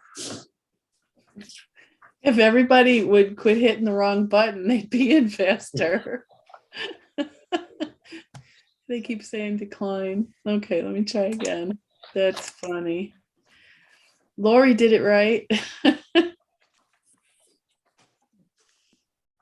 What's wrong? Oh, you're on a cell phone too? Okay, hold on. Let me do this. Okay, are you the last 2 numbers 57, Lori? Okay, let me bring it in. Oops, where is it? Okay. Okay, I'm going to send you the link for your phone to unmute. Okay, can you try talking, please? I think I'm on. Perfect. Can you Okay. hear me? Great, Okay, thank I you. can. Okay, so folks, tell us who you are, and then we'll proceed. Good evening, everyone. Thank you, Chairman Broadleaf and members of the board for hearing us tonight. I'm Lori Bethu. I'm a senior associate at BMA Architects based in Bridgehampton. And I'm here on behalf of Mitchell Canup, the owner of 60 Halsey Neck Lane. With me, I'm joined by Nicole Constantino, who's also representing the BMA team. And we have Chris LaGuardia and Matthew Horvath of LaGuardia Design Group, the landscape architects for the project. Okay, great. So I'm going to screen share here. Take us. Okay, yeah, take us through the elevations. Will do. Okay, can everyone see my screen? Mm-hmm. Terrific. Okay, so 60 Halsey Neck Lane is located west of the Central Business District. It's about 1/10 of a mile off of Hill Street. Here's a zoomed in view of the subject parcel. It's 2.6 acres. It's a landlocked parcel with existing homes on 3 sides, an undeveloped lot across the street. There is an existing pink home, a 2-story single family home on the property that was built in the late 1980s and has been owned by the current owner's father for a number of years. And here are a few more views of the house. These were the balconies that were actually mentioned earlier in the meeting. So the balconies will be going away. We're proposing that we remove the existing home in its entirety. And at this point, I'm going to let LaGuardia address these 2 images. Yep, Lori. So again, this is Matt Horvath, LaGuardia Design Landscape Architects. Just briefly speak to the existing landscape that's out there. The top image is the Google Street View. The bottom image is a bird's eye view taken from our drone. So you can clearly see the property is surrounded on all 4 sides with a very mature landscape. As Lori noted, I think it's important to note that the property's been in our client's family for many years, decades actually. And these gardens have really been carefully maintained and filled in really nicely. So our plan is to keep those intact during construction and beyond. I mean, we're talking 30 foot, 40 foot up around the sides. And they're really going to screen out the property from both the street and the neighboring lots. Can I proceed, Matt? Yep. Great. This is a copy of the survey of the proposed work. You can see that the outline of the proposed house is situated very central to the lot, similar to the existing home, a little bit further back in terms of the setback from the street. The dashed red line indicates the existing house, and the black lines are the proposed. And before we get into the renderings, I just wanted to walk through our material palette briefly. At the left, we have ashlar cut Connecticut granite stone, which is the predominant cladding material at the exterior. Supplementing that is clear vertical grain cedar. And the intention is to stain that a light gray that really mimics the natural effects of the material weathering over time, but creates this consistency across all facades. And last is a medium bronze color that we're proposing for window frames, and also as an accent fascia and soffit piece at some of the window units. And these 2 images are existing BMA projects, just illustrating the use of the materials in context. These are both local projects. So here you can see that natural Alaskan yellow cedar, also the Connecticut granite. And then these are the proposed window units, sky frame window units with an ultra clear glass and slim mullion profiles. And then moving into the renderings, this image is the view of the street elevation as you approach the house. So this is what would be facing Halsey Neck Lane. You can see that it's a single-story house. In his project brief, the owner really expressed a desire for privacy, which by benefit is good for the neighbors as well. So we opted for a single-story design as a way to really create that sense of seclusion. And without a second floor, the owners have minimal to no views of the neighboring properties, which is also true in the reciprocal. So the house becomes a hideaway that's really tucked into this garden that's lush with the existing vegetation. And then moving up towards the front door, which is kind of tucked behind this alcove, you can get a sense of the entry courtyard that's created by this central living volume, which has a butterfly roof. You'll see that a little bit more in the next slide. And it's flanked by bars that run at the north and at the south ends that house the bedroom. So the public program is really central with the higher roof line. And then the roof line at the two flat roof structures at the top and bottom, north and south of the property, have lower roof lines. And here's a view of the back side of the house. The really only large area of glass is at this main living and dining room space that opens that area up to the backyard. And you can start to see how we're expressing the stone as a series of walls that array themselves in the landscape. The butterfly roof is supported by glue laminated timber beams that are expressed. And you can see an interest in carrying the materials from the interior to the exterior. So again, that gray cedar is moving through the ceiling flames.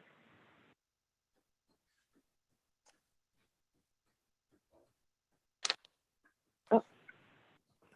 And then these are the drafted elevations. At the west, you can see this is our front door, which is a solid wood front door, and some kind of slot window language, as well as these glassy connectors that tie the bar at the south, which is on the right, with the bar in the north. At the south elevation, the guest wing, we have fairly minimal glazing, a series of casement windows at the bedrooms, and then a clerestory that runs across and kind of creates the impression of a floating roof plane above those. This is that east elevation that you saw in the rendering. And you can see the butterfly roof kind of hovering above the other two wings of the house. And then the butterfly roof again in profile at the north elevation. On the right side of this view is the garage. And then the left-hand side is study, master bathroom, and then the master bedroom behind the more solid wall.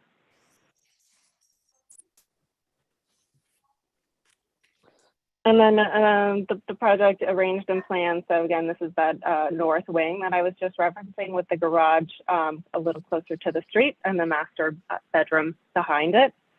The main public living space kind of linking the two bars, the glassy connectors between them, and then the guest wing here.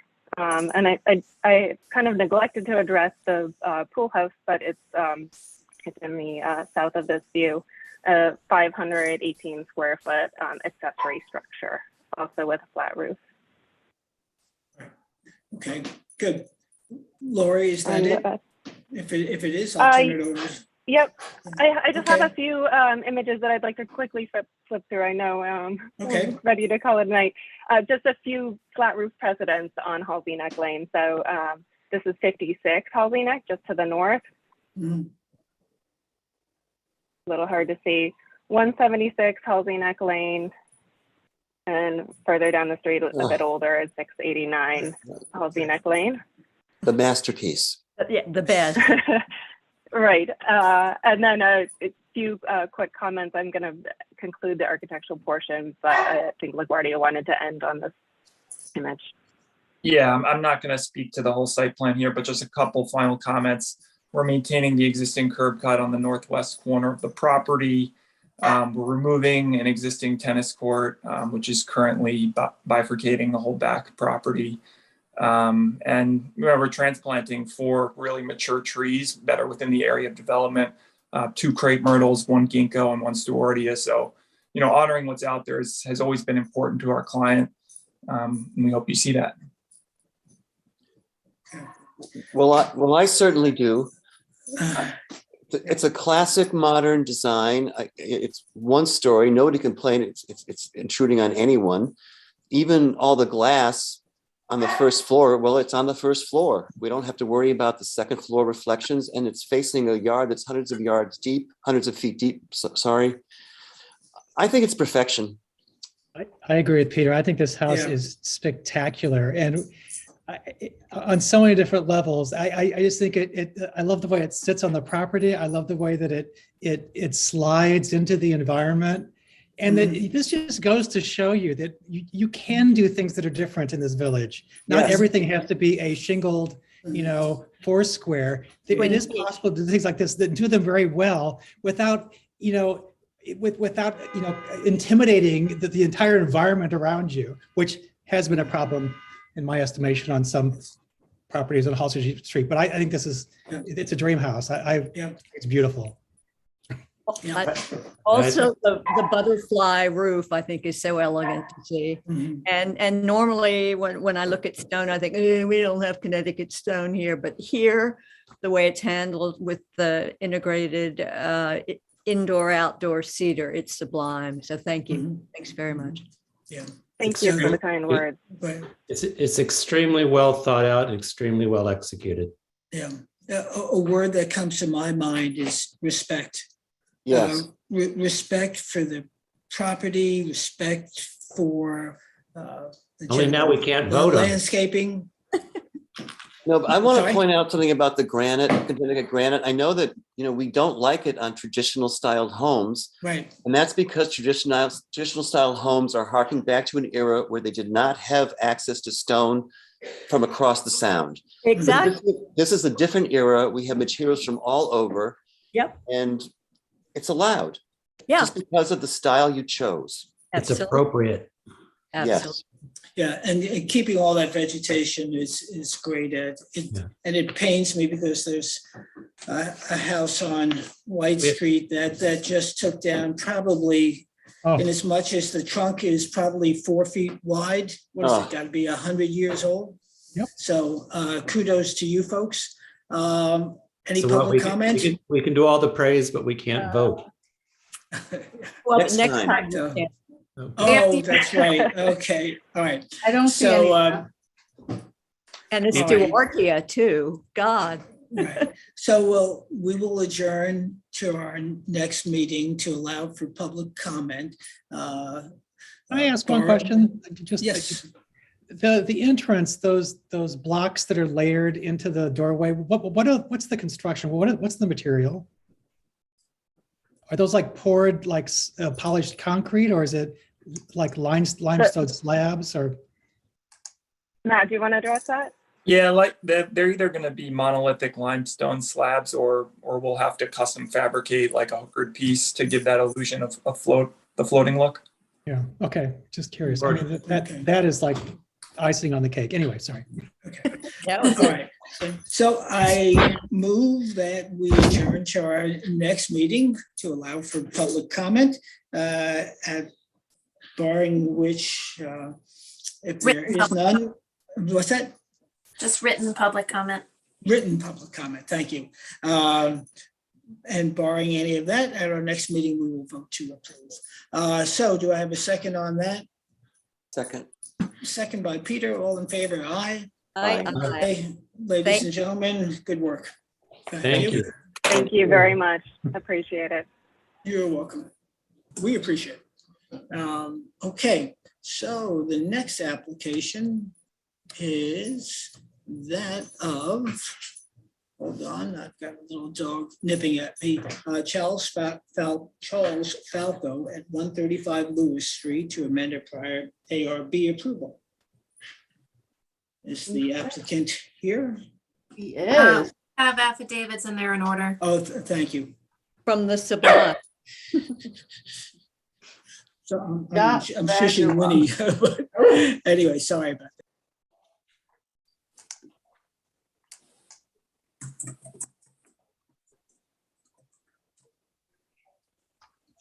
that. Okay. Jacques Vanderwatt. Here's your unmute request. Unmute the video. Okay. Okay, you got the video or are you here? Hi, good evening. Hello. Hi. My name is Jake. Last name is Vanderwatt. I'm representing Charles Falcao. So there we go. Oh, boy. Can you hear me? Yes. Oh, I'm sorry. It's me. So you've come here before on this property. You are representing the applicant. In the past meetings, you've been the messenger who's often been subject. So I'm surprised that Charles Lambo Chuck is not on this call, nor is the applicant or the owner of the property, Michael White. But be that as it may, you're representing them. I'll do my best. Okay. So And by the way, if they are out there and they intend to speak, they have to represent themselves now. I will not have them come in as the public. Okay. I don't know. I don't know if they're on. I don't know if. Hold on, let me stop share for a second so I can see if they're in. No, there's only one person left, Brian Glasser. That's it. Brian is probably, that's probably a holdover, but okay.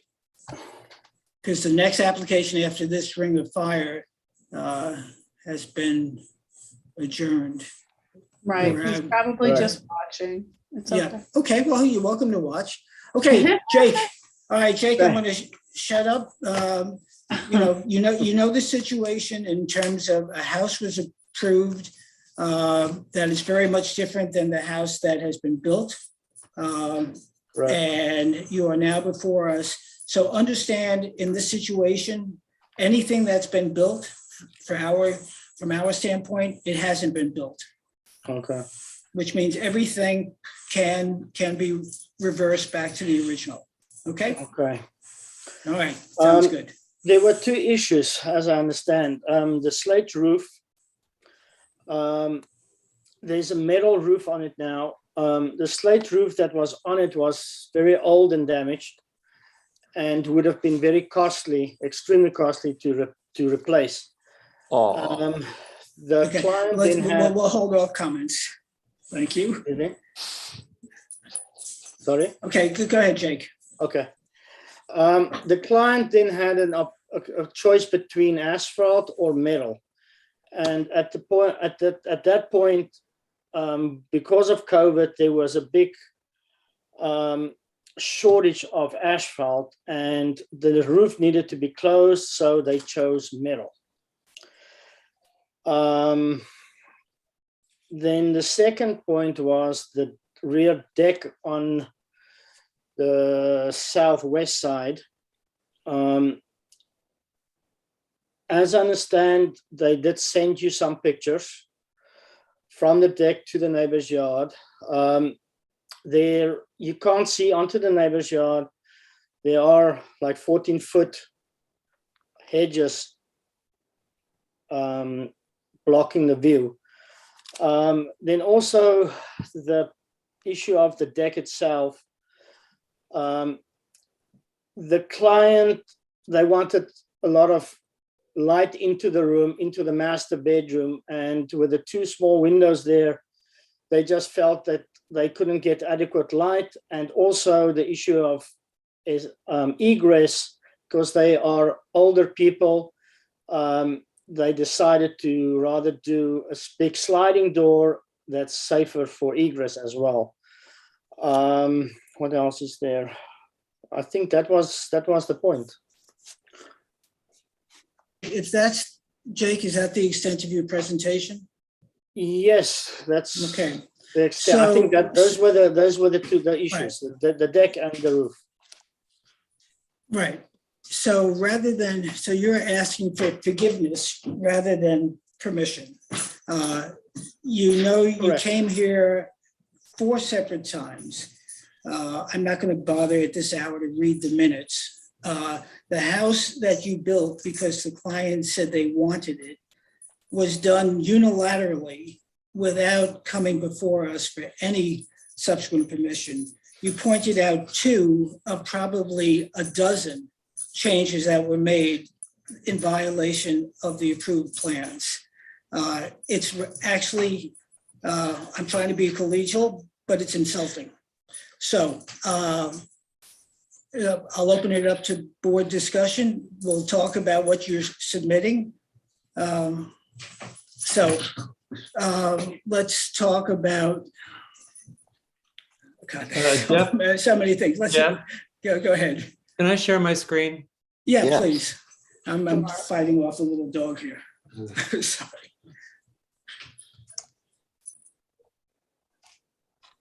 Let's see. Where are you? Let me know if you see that. Yes. Okay. So this house is, I want this on the public record. This house has been problematic from the beginning. The applicant received a permit for a pool and started tearing the house apart. And at that time, the original roof had been taken down. But when this application was first brought to the ARB, this is the rendering for 135 Lewis, and the board had concerns. Chief among them was first removing the original roof line, which was detrimental to the original Tudor expression. We felt that the rendering sought to contemporize the house by removing all of the original period details, and the balcony was rejected, both because of light and sound issues to the neighbors to the west.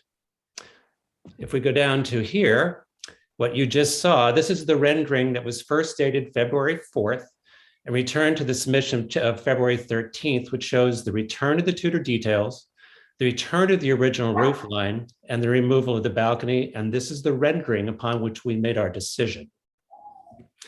This is a picture that was taken over the winter. It shows two things. First of all, the balcony was not removed, nor were the Tudor details that were agreed to maintained as per the rendering that was approved. You can also see that there are two lights on that balcony which project into the neighboring property, which was our original concern. Here is a more recent photo of that balcony, where large, uneven outdoor speakers have now been added, aiming directly at the neighbor, further impeding their privacy issues. As well, here's the original landscape plan that was submitted. It's hard to read, but up there in the right-hand corner, it says 8-foot privet to the street. Here's a picture from the neighbor's front yard and a 6-foot fence where you see no 2 feet of privet heading toward that house, and further evidence that none of the agreed to original Tudor details remain on that house as was agreed to. As for the roof, this is the rendering we were shown. And as you can see, there may have been a consideration for asphalt, not sure. I have no doubt that the applicants claimed that the 100-year-old roof was in need of repair, but I also believe that the 99-year-old roof a year ago probably needed repair, but wasn't submitted as part of the required scope of work for consideration. The claim also establishes a date, that 100-year claim also establishes a date of 1922 for the existence of this house, which means it was already a contributing structure under the ARB guidelines of the time. The now existing standing seam metal roof is inconsistent with the Tudor architecture, inconsistent with the period of this house, and inconsistent with the architectural flavor of the neighborhood, and was not considered nor approved by the ARB. I reject the claim that the balcony was added for safety. I reject the claim that the owner has no intention of putting furniture or using the balcony, for if you didn't intend to use it, why would you wire it for sound and music? This applicant has consistently and willfully ignored the rules of the village and the authority of this board. Therefore, I believe that we should require, one, that the balcony be removed and the agreed to roof line be reinstalled. The black standing seam roof be removed and replaced with a material agreed to in advance by this board, and the applicant be required to adhere to the original landscaping plan prior to the Village of Southampton considering any sort of certificate of occupancy for this house, which has been occupied since last summer. That's my opinion. Excellent. Mark, Excellent. thank you for a thorough review. Mark, could I ask if you haven't already just to share that file with the building department so we can make sure that we have that on record? Happy to. Thanks. And Mark, that was so excellent and so complete, but I would add, you know, that the texture of the stucco was ruined as well. That was destroyed. It was a modeled natural colored stucco, cement stucco, I imagine, and now it's, you know, fake Stowe white junk. we could go further. The original rendering was not a white house. The original rendering, they didn't paint the chimney. Literally correct. nothing has been done that was That's agreed correct. to by this board, and it's egregious. And it's not fair to the neighbor to the west. In the letter that claims that they have no privacy issues in neighbor to the east, well, that's the hospital. It's the neighbor to the west who's been highly affected by this and now has speakers aiming at their house that I think should be removed. Well, in addition, this is not only unfair to the neighbors. This is unfair to every submission we have reviewed since I've been a member of the board, and it has not been easy with a lot of homeowners or architects, but we have come to conclusions and people have followed through on what they agreed to do. This is an insult to those people as well. So and to everyone who drives by on a daily basis. It's abysmal. So Jake, as I said at the beginning, you find yourself once again the unfortunate position of being the messenger. I think Mark had laid out very comprehensively and thoroughly, that's redundant, the issues which are more than the twofold that you mentioned. I would seriously suggest going back to the owner.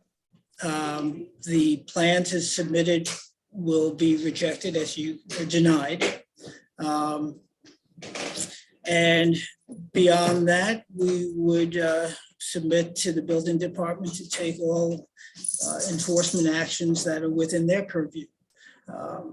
Alice, is there any more guidance to be had? I mean, we're not going to vote on anything tonight, but if you want us at the next meeting, Jake, to vote on the application, I think you could see that the sentiment of the board would be to deny the plans as submitted. Alice, anything else? That sounds about right. How is it even occupied? How was it given? Was it given a C of O? No, the house has no C of O. So and we can take that up with the building department, but I think it was occupied before and then it was continuing, but I'm not sure. And it seems to me that it should not be allowed to be used. Yeah. And there's no way it could have been occupied. Neighbor on this call. I guess we can take that up with Alex and Alice and Kat, is there Tim. anyone from the public? No, just Brian Glasser is the only one left. Hi, Brian. Okay, but the neighbor did submit letters to the file, which Jake, you're welcome to read, and they are in direct contradiction to what Michael White submitted, saying that there were no complaints from the neighbors. There were and is and still are. So we will. I don't even think there's so much to go into, Jake.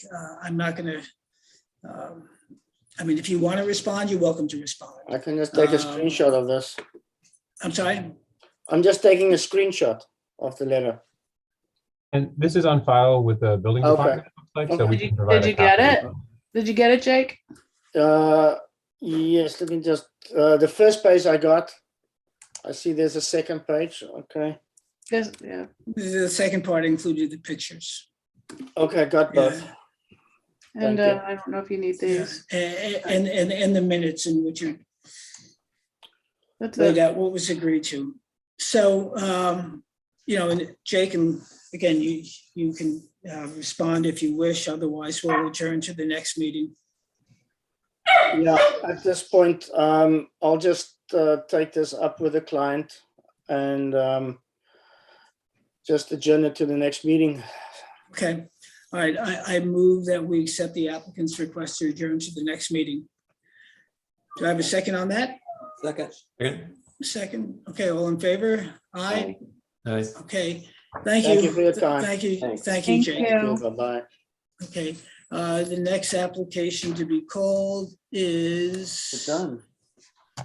That's, I know, That's the last one, I think. I'll just call it though, Ring of Fire, 191 Bishop's Lane. They request, right, Jackie, they requested an adjournment?